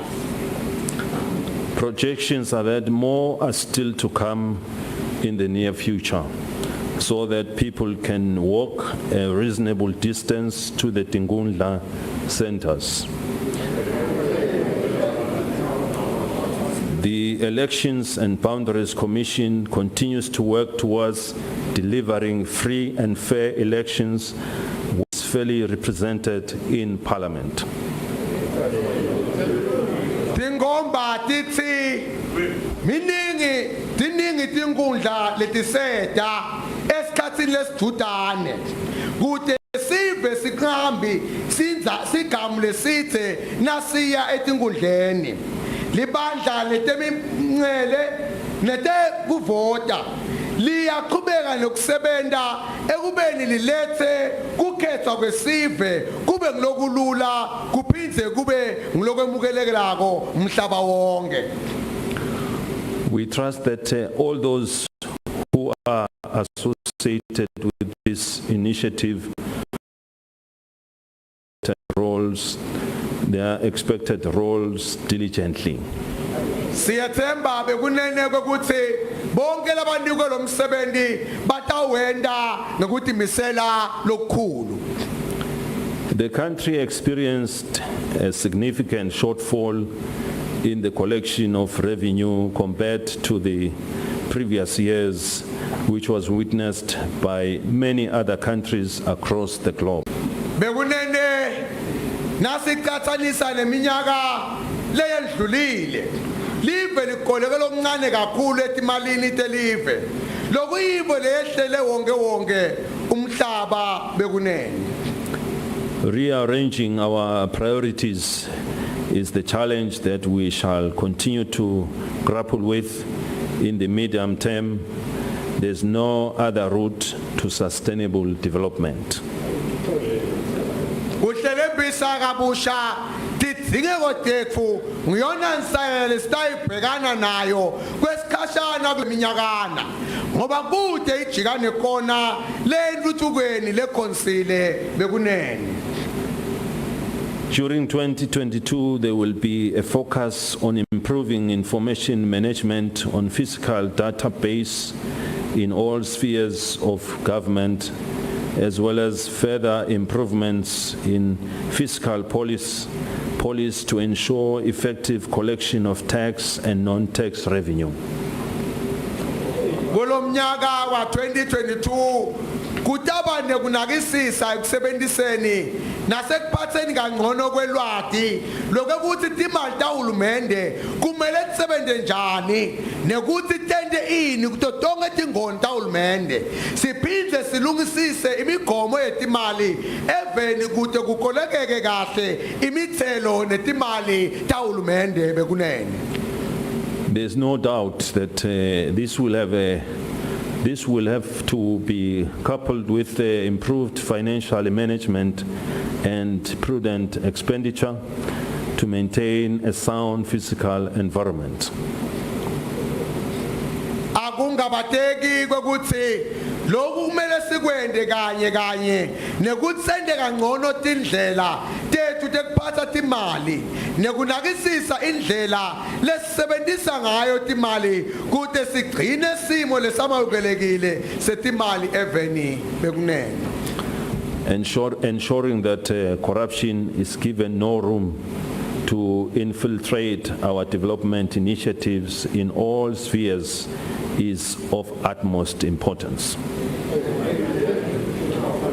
Bekunene kubalekile kakhulu kwekuthi sende siqiniseko ukuthi bobabuli abanato titiba tekwenda ingohlakalo yabo balimate imigomo yethu yentuthuko eveni. Transport, infrastructure and services remain the key driver of economic and community development. It is for this reason that we welcome the completion of the Likula Big Bend Road and the progress made on the upgrades of the Manzini-Mbadlana Highway. Imigwaqo netakhiwo kuyene misebenzi yetinqola nguyona njini lenkulu yokuthuthukisa imimango nemnotho bekunene. Yingakho sikujabulela kuphela kwemigwaqo losokulukhula uye Big Bend sidumise nemsebenzi lomuhle kulomgwaqo losuka kaManzini uye eMbadlane.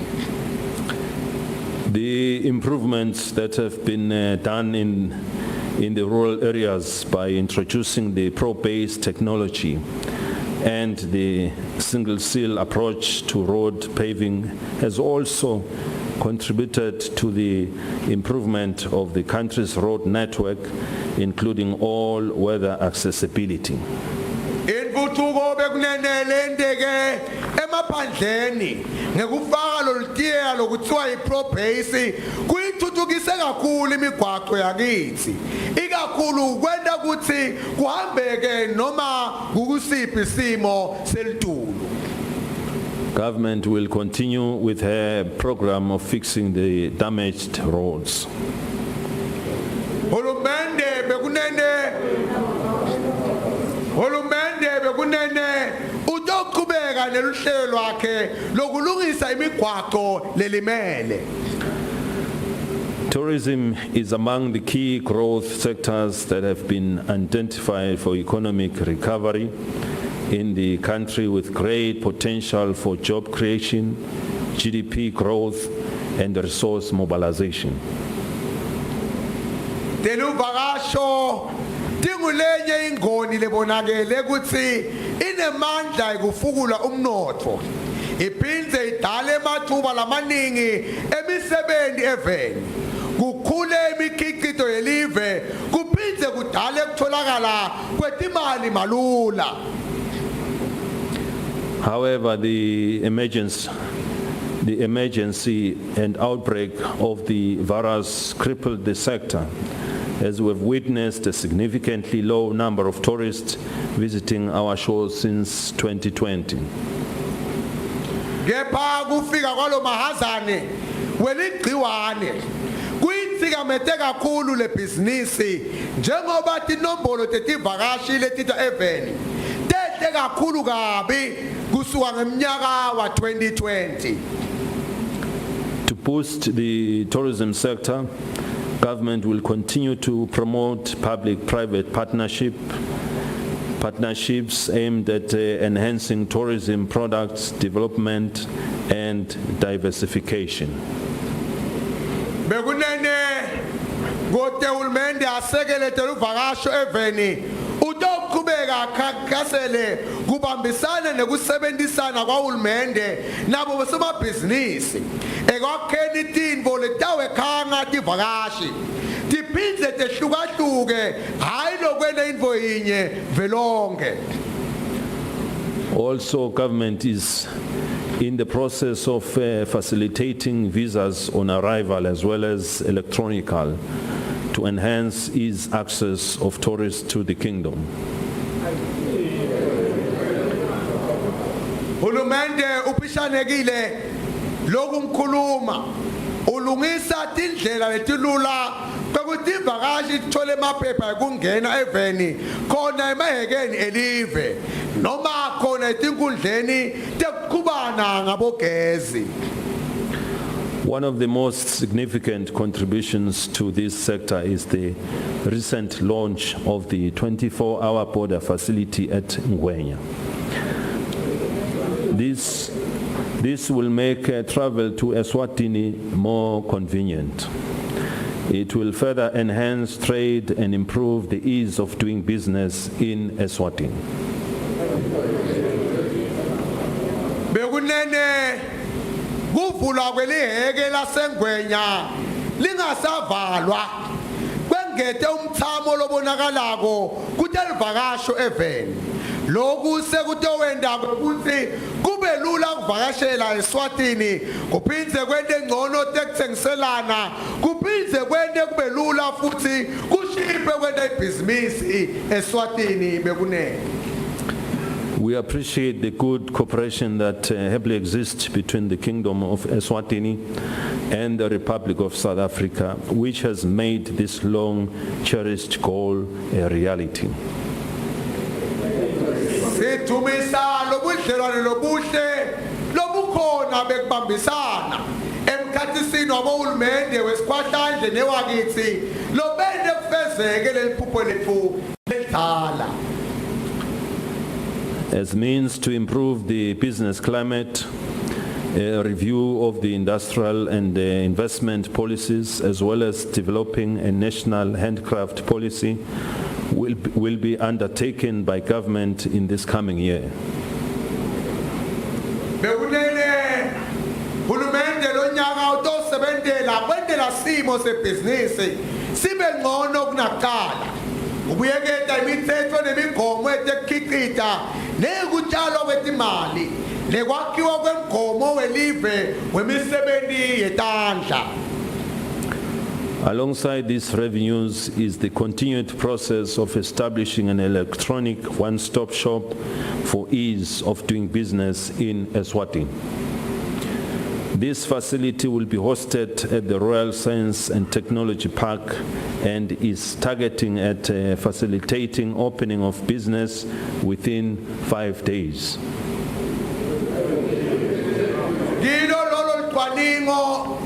Kusetshenzwa indzaba yekwakha lehhovisi etinzanjeni talemisakato yetekuchumana nebuchwepheshe letosita bosomabhizinisi ukuthi bakhone ukutivulela ibhizinisi bathole timpepha kungakapheli amalanga lasihlanu. Lo msebenzi lona utoganakisa lekasongqondvo epokweni. The challenges the world faces today require that countries be self-reliant on many aspects. These include availability of air connectivity and infrastructure.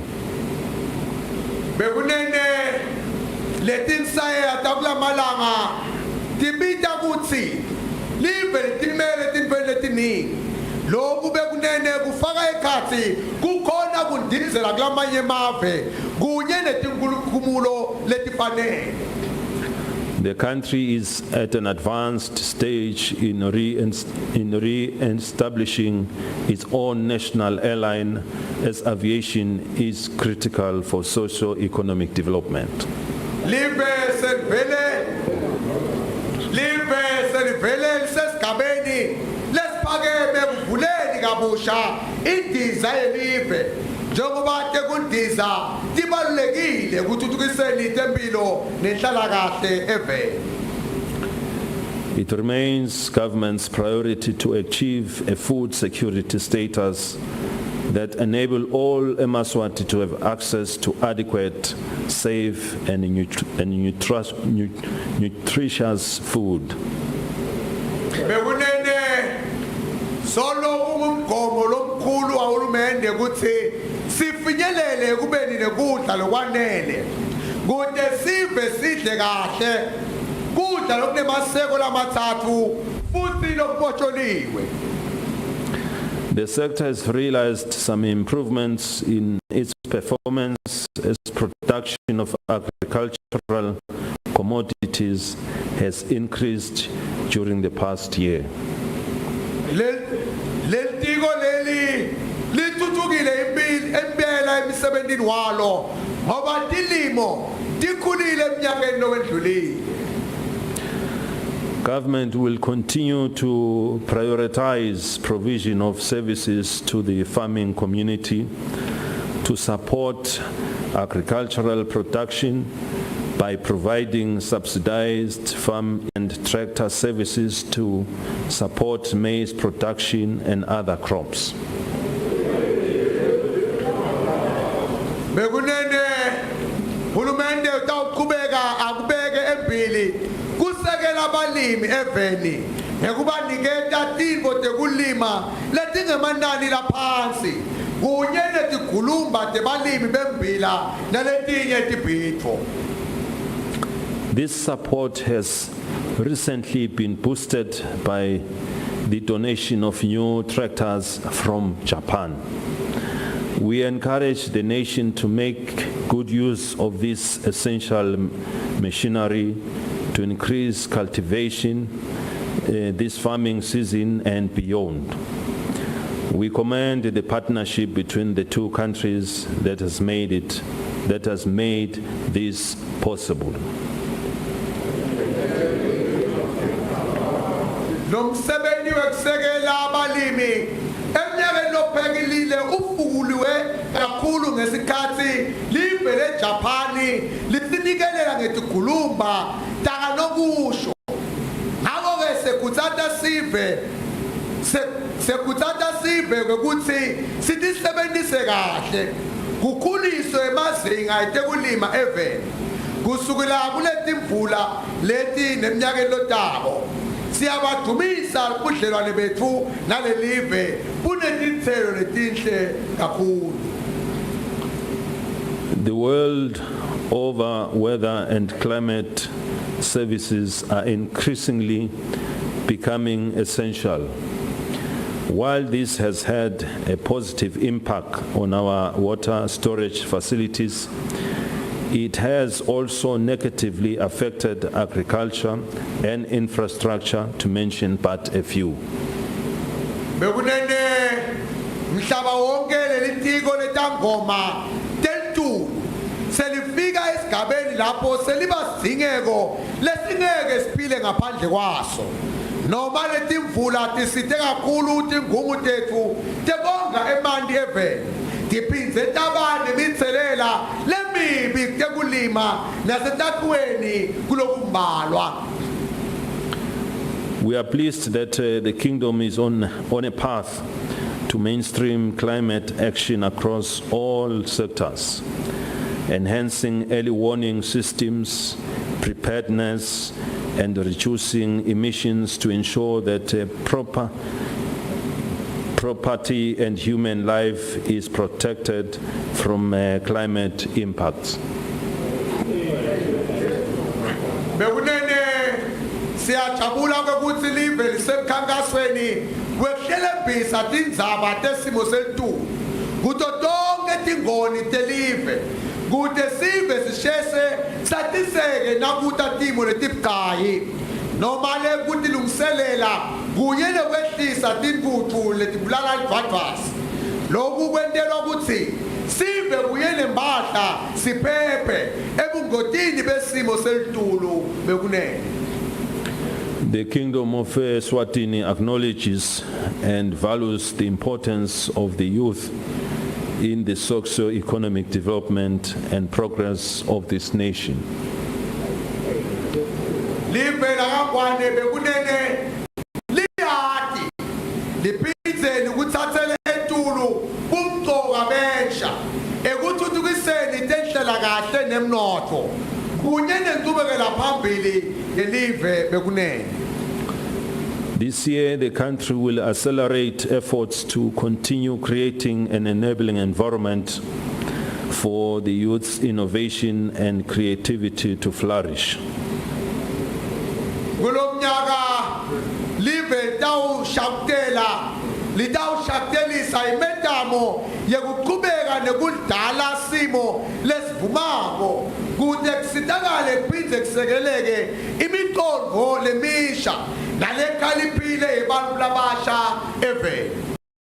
This year, the country will accelerate efforts to continue creating an enabling empowerment environment for the youth's innovation and creativity to flourish.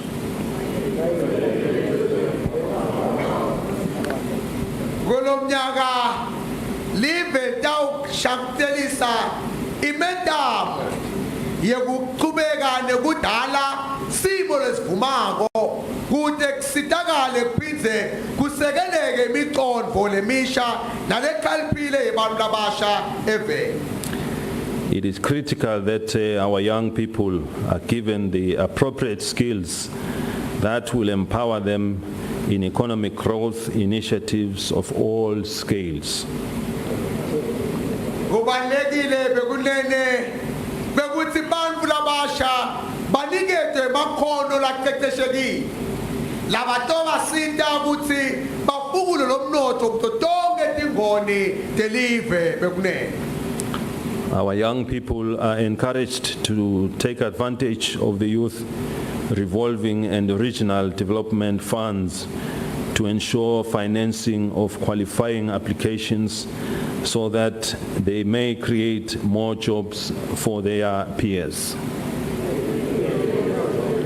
Insha iyakhuthaza ukuthi isebenzise sikhwama salabasha nesekuthuthukisa tinkundla kude kusekeleke ngetimali kude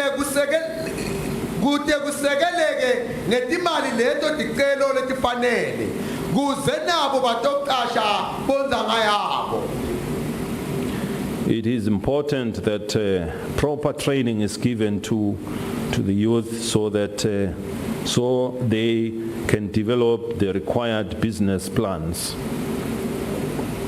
Bekunene kubalekile ukuthi bantfu bafundiswe kabanti kude bakhona ukutakhela lamaphepha eqala ibhizinisi lafuneka mihla le.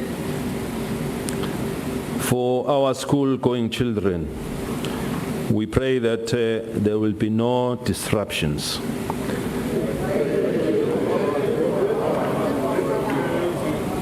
It is good to see them back in class after almost 2 years at home. The effects of this setback will be felt for many years to come. Ubantwana besikolo sithanazela ukuthi kube bede kuphazamiseka kwabo esikolweni. Kuhle babona sebabuyele esikolweni emva kweminyaka lemibili bahlele emakhaya. Leyo mithelela leyo izadosikhalisa iminyakana impela. We are happy to note that the ministry has set plans to ensure that COVID-19 is well managed so as to prevent spreading infections to the homes. Siyabonga ukuthi litiko letemfundvo lihlelembise kahle emapulane kwenda siqinisekiso sekuthi lo mahazane bantwana abamethwali babuyele nawo emakhaya bekunene.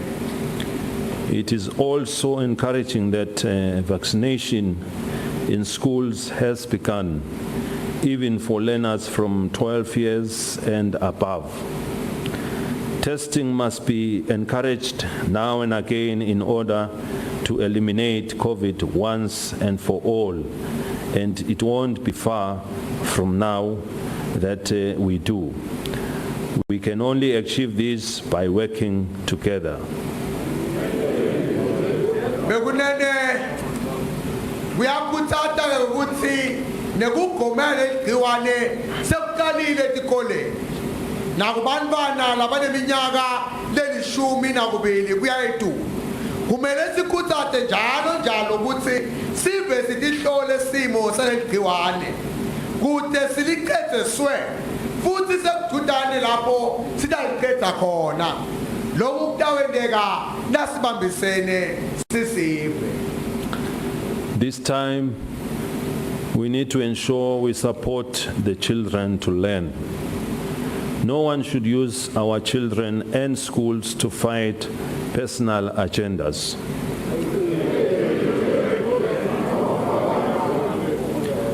We had our chance to learn, so let them be. Lonyaka bekunene nguloyo naloyo kumele enesiqiniseko ukuthi sisekela abantwana ukuthi bafunde. Kude lokumele asebenzise kabi abantwana netikolo kulwa timbitabo. Nathi sawathola emathuba nyalo ke nabo abafunde. The country values the immense contribution that our elderly people have made to the development of Eswatini. We are therefore obligated to ensure they are well catered for through elderly grants and other social welfare services. Bekunene kuligugu eveni kuba nebantu labadala labalisebenzele live futhi siyatikhenya ngabo. Simele ke kwenda siqiniseko sekuthi banakekeleka ngato timbasha tabogogo nabomkhulu kuye letinye tidzingo tabo bantu labadala. In response to the vulnerability level experienced among the elderly persons, government will introduce a universal service cover for them next financial year.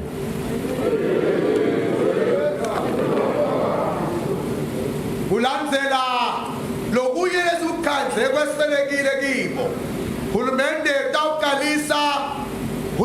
utawuqalisa umshwalense wabogogo nabomkhulu eminyakeni notako wetimali. As a Mswati, we respect our elders and we want to ensure that they get a dignified departure from this earth. This will come at no cost to the elderly, but will be fully financed by government.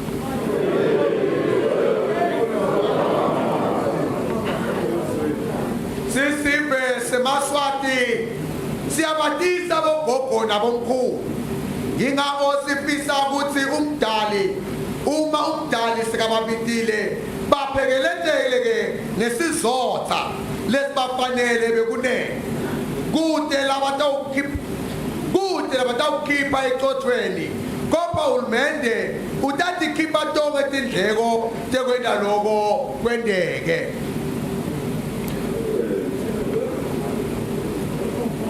Significant investment has been made by government and development partners in the health sector during the COVID-19 response. In this regard, we greatly appreciate our friends for the valuable support in this sector. Dinekakhulu tinsambansamba leti baba ngulumende kanye netinini telive ekulweni nalomahazana. Sithanda ukuthatha lethuba kubonga tona tihlobo telive kuzisekela kangaka. We also commend the brave and dedication healthcare workers for saving many lives that could have been easily lost to COVID-19.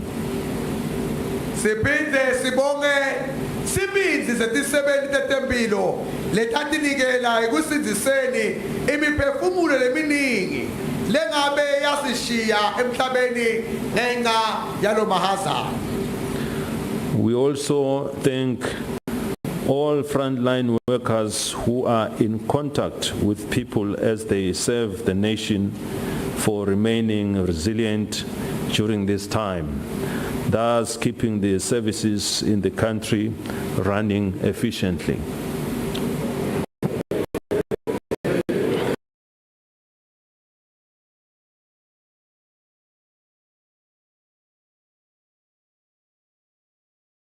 Noma kuphethuke sifo abazange bayekela ukusebenzi kepha baqhubeka batithela bentela ukuthi tonke tingoni telive tiqhubeke tisebenze kahle bekunene.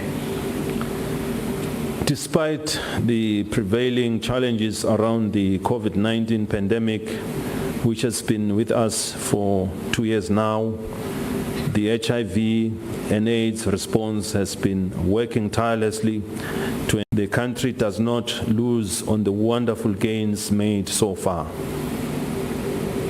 Noma live solely begene ngona mahazane lo sethe iminyaka lemibili libandla lelilwa nesifo selubhubhane nalo alingatibeki phansi lenda tonke taba ukuthi singatikhanzi sesilahlekelwe kulomsebenzi lomuhle lesiwendile eminyakeni silwa nalesifo. We would like to sincerely thank all Mswati and donor partners who stood with us in such difficult times. We understand that no one stakeholder could have amassed the required resources to achieve such impressive results.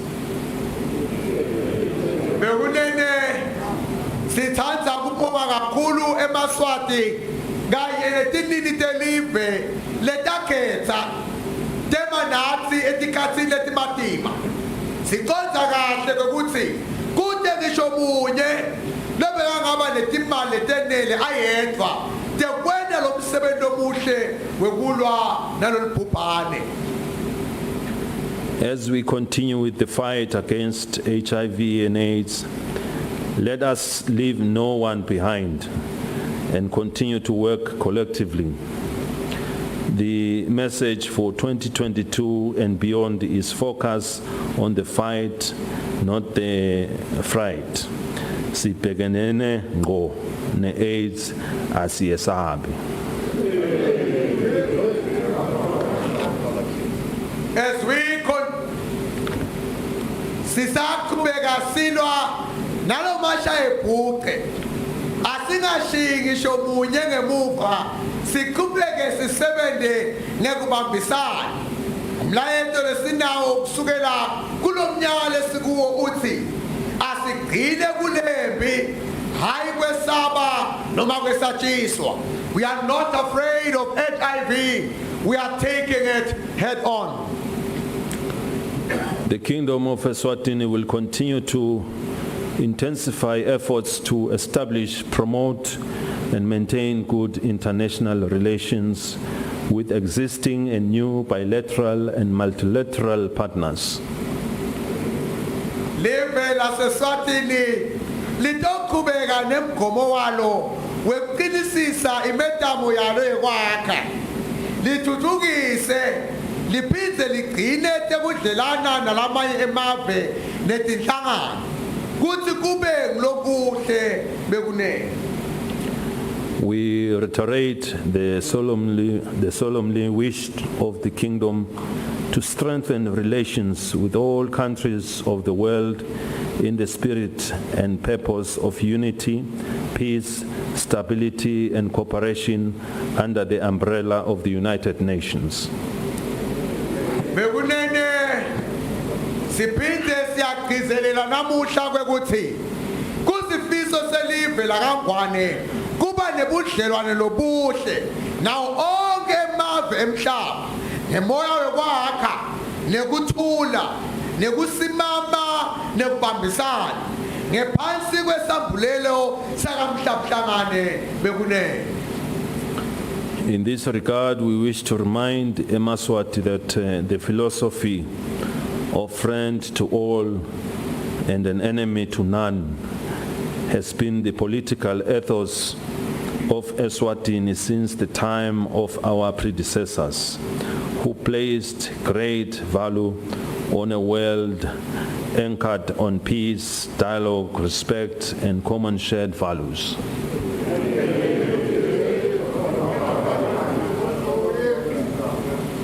Yingakho sifisa kukhumbuta onke Mswati kwekuthi lo mqondo weleswatini lothi sibangani nabo bonke asinasitha solo sathi khungelela kuwo lo mqondo kusukela bogogo omkhulu bethu laba babeka empili kwekuthi umhlaba usimamiswa ukuthula nekukhulumisana nenhlonipho kunye nokujabulela tintfo letinhle letisihlanganisako bekunene. We are grateful for the various support from the friends of the Kingdom of Eswatini.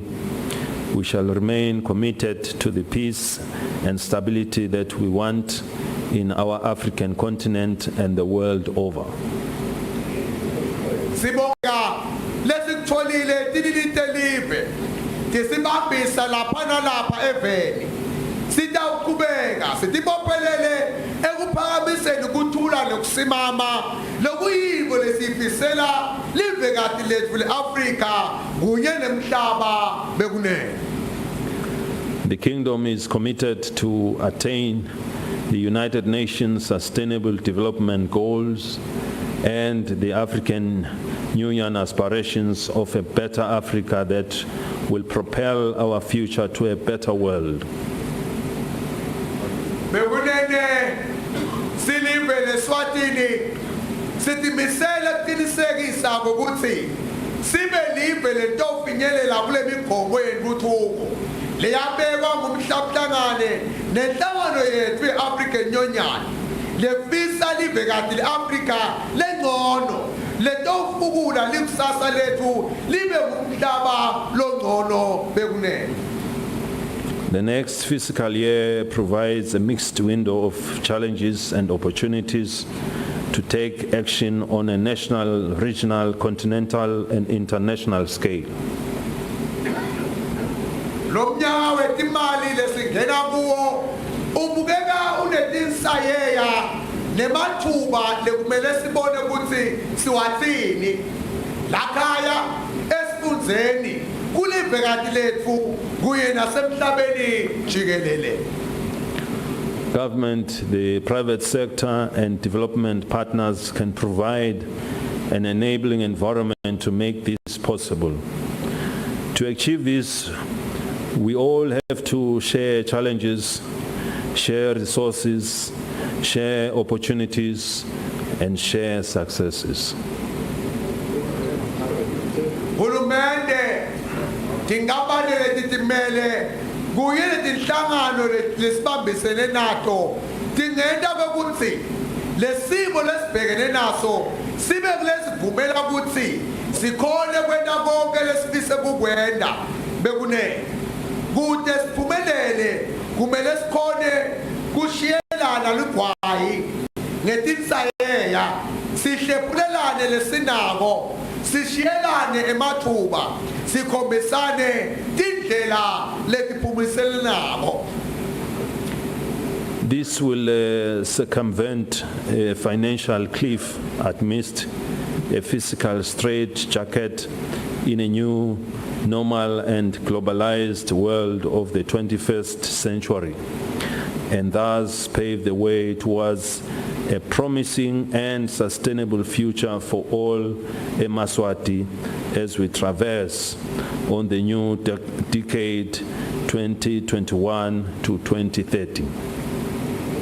Nasenda njalo bekunene sitawukhona kuvika letikhilikiti lesibhekene nato kutemnotho nalesimo lesingadayeleki lesekumele siphile naso kude sikhone kufeza tinjongo teleminyaka kuya ku-2030 lapho kufanele sende impilo yeMswati ibe ngcono bekunene. As we are gathered here in Parliament, we recognize the important role that is played by the legislators in the development of this country. Bekunene sisehlangene lapha eParliamente sina kakhulu inzima ledlalwa tishaya mthetho ekuthuthukiseni live bekunene. We realize that COVID in the previous year presented parliamentarians with a challenging work environment, but we are pleased that you were able to ensure work proceeded as expected. Siyati kuti eminyakeni lopheli mahazane wende kusebenza kweParliamente kwangabi melula kodwa sibonga ukuthi nikhonile ukuqhuba umsebenzi wenu njengoba kubhekekile bekunene. We encourage you to continue placing the country in the forefront of all your endeavors as a Mswati, as Eswatini develops its national strategy for the next 25 years. Siyanekutsataka ngokuthi liqhubeke libeke live embili njengoba live libhekene nemsebenzi wekwakha hlanga lentuthuko lwaleminyaka lengamashumi lamabili nesihlanu letako bekunene. Finally, we wish to state that this is our season to regain what we have lost, to rebuild what has been destroyed, and to restore the peace. It is our season to reconcile our differences and map up a strategic way forward to revive our first world aspirations.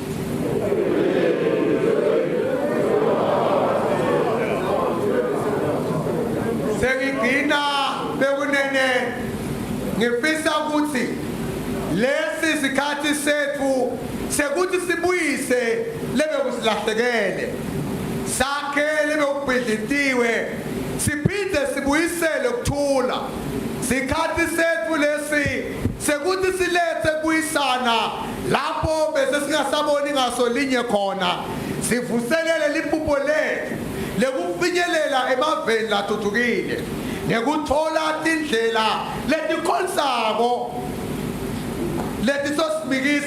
letisosimikisa la sifisa khona. To achieve this, a lot of hard work lies ahead. Let each and every one of us roll up our sleeves and put in the much needed effort to make this dream work. Bekunene kodwa sifike lapho kumele sisebenze ngokuthi khandla sikhwithe sibake onke amandla ethu kude kufezeke leliphupho. Peace is the greatest gift one generation can give to another. Let us continue to guard and treasure our peace as a Mswati. The year 2022 is therefore a year of transformation.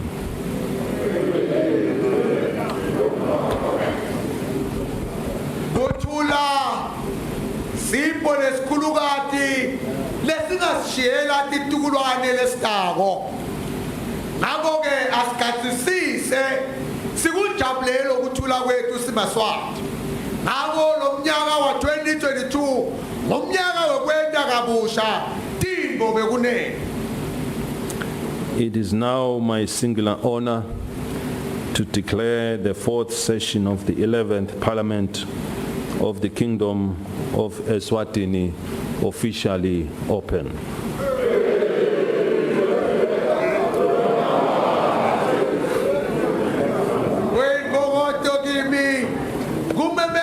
Ukuthi lesigaba sesine seParliament elishumi nakuye embuso weSwatini seyivulwe ngalokho semthethweni bekunene. Siyabonga uNkulunkulu asibusa sonke bekunene. I thank you. May Almighty God bless us all. Ayethe wena ungake izindaba uyibubu yesabeka udle bathole izinyathi. Bube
Aselelane eParliament ngonyama ithi aphakamise kudla asekudebandeke uhome wonke iParliament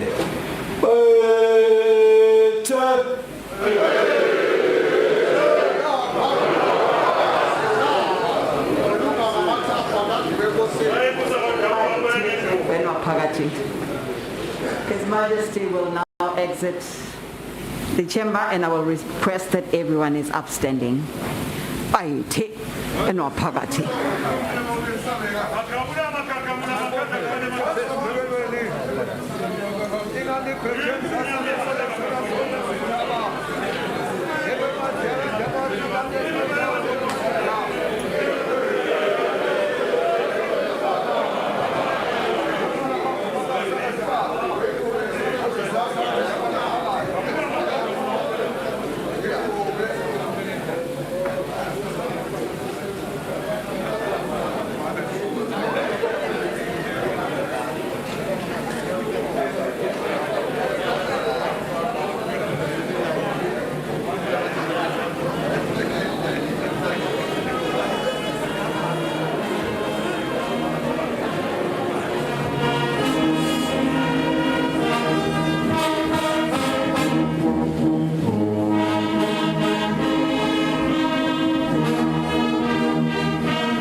Akula makakabula. Makada kama tutasima tusele mufa. Mambo la kune silwane. Basa chana manga. Kuya baba ngiyawuzela. Khokha kune silwane.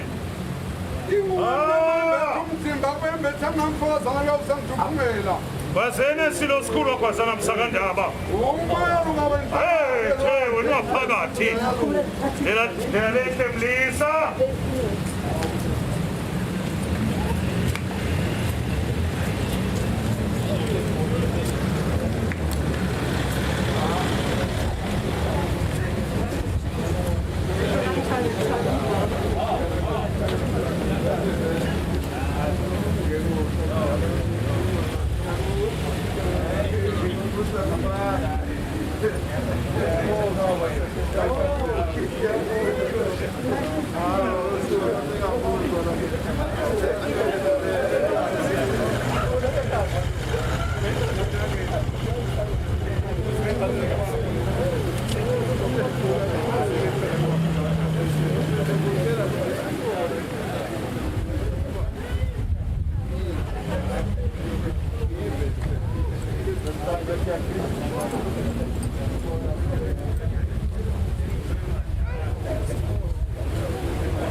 Nine bangosilenhle selibhobile libhobezi lemhlaba sesiphefumulile silo semhlaba nine bangwane njengoba namhlaba engishito noma singena nayo itransmission ukuthi inhlali ilanga lelimkhulu naleli mcoka evenile Eswatini njengoba sibhekile ukuthi silo semhlaba siphefumule nomhlaba ekuvuleni isigaba sesine seParliament yelishumi nakunye nine bangosilenhleke namhlanje ngoba imbubo emhlaba seyivela iphefumulile lapha sekusho kona kucela kokusebenza kwemalunga eParliament etindlu 32 nelivele Eswatini lonke nje jikelele nine bengosilenhleke imbubo emhlaba isaphefumula khona ngakhathi eParliament sibonile sivile empeleni ibeka tigaba netigaba letehlukene lelive libheke ukuthi lisebenzele ngaphansi kwato lebheke ukuthi futhi live lisebenzele tikwato liphindze futhi litithuthukise nine bengosilenhle lokukhulu kakhulu imbubo emhlaba icele kona ukuthula even Eswatini kanye nekukhulumisana kilo livele Eswatini lokunye futhi imbubo emhlaba lekuvedile kabandi ngiko ukuthi livele Eswatini selivele lilungelo ukuthi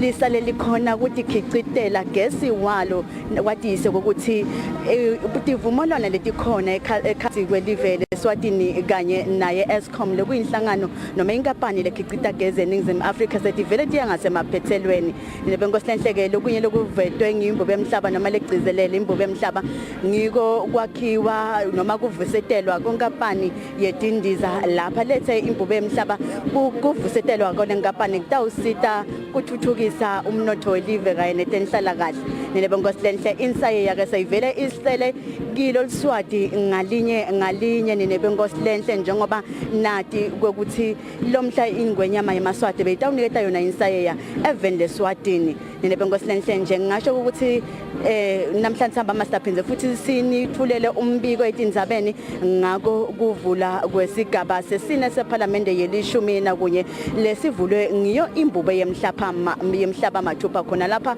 eParliament kalobamba ngaphinze futhi nebengosilenhle nginifiseleke kubukela lokuhle etinhlelweni letelandzelako ngiphinze ngithi bekumnanzi sethembe ukuthi nikuthokozele kakhulu ukuhlalisana nathi sisanithulela bukhome konke bekwenteka khona lapha eParliament kalobamba nebengosilenhle mineke nalo lonke libandla lebelisakata khona lapha ngisho ukuthi nisale kahle.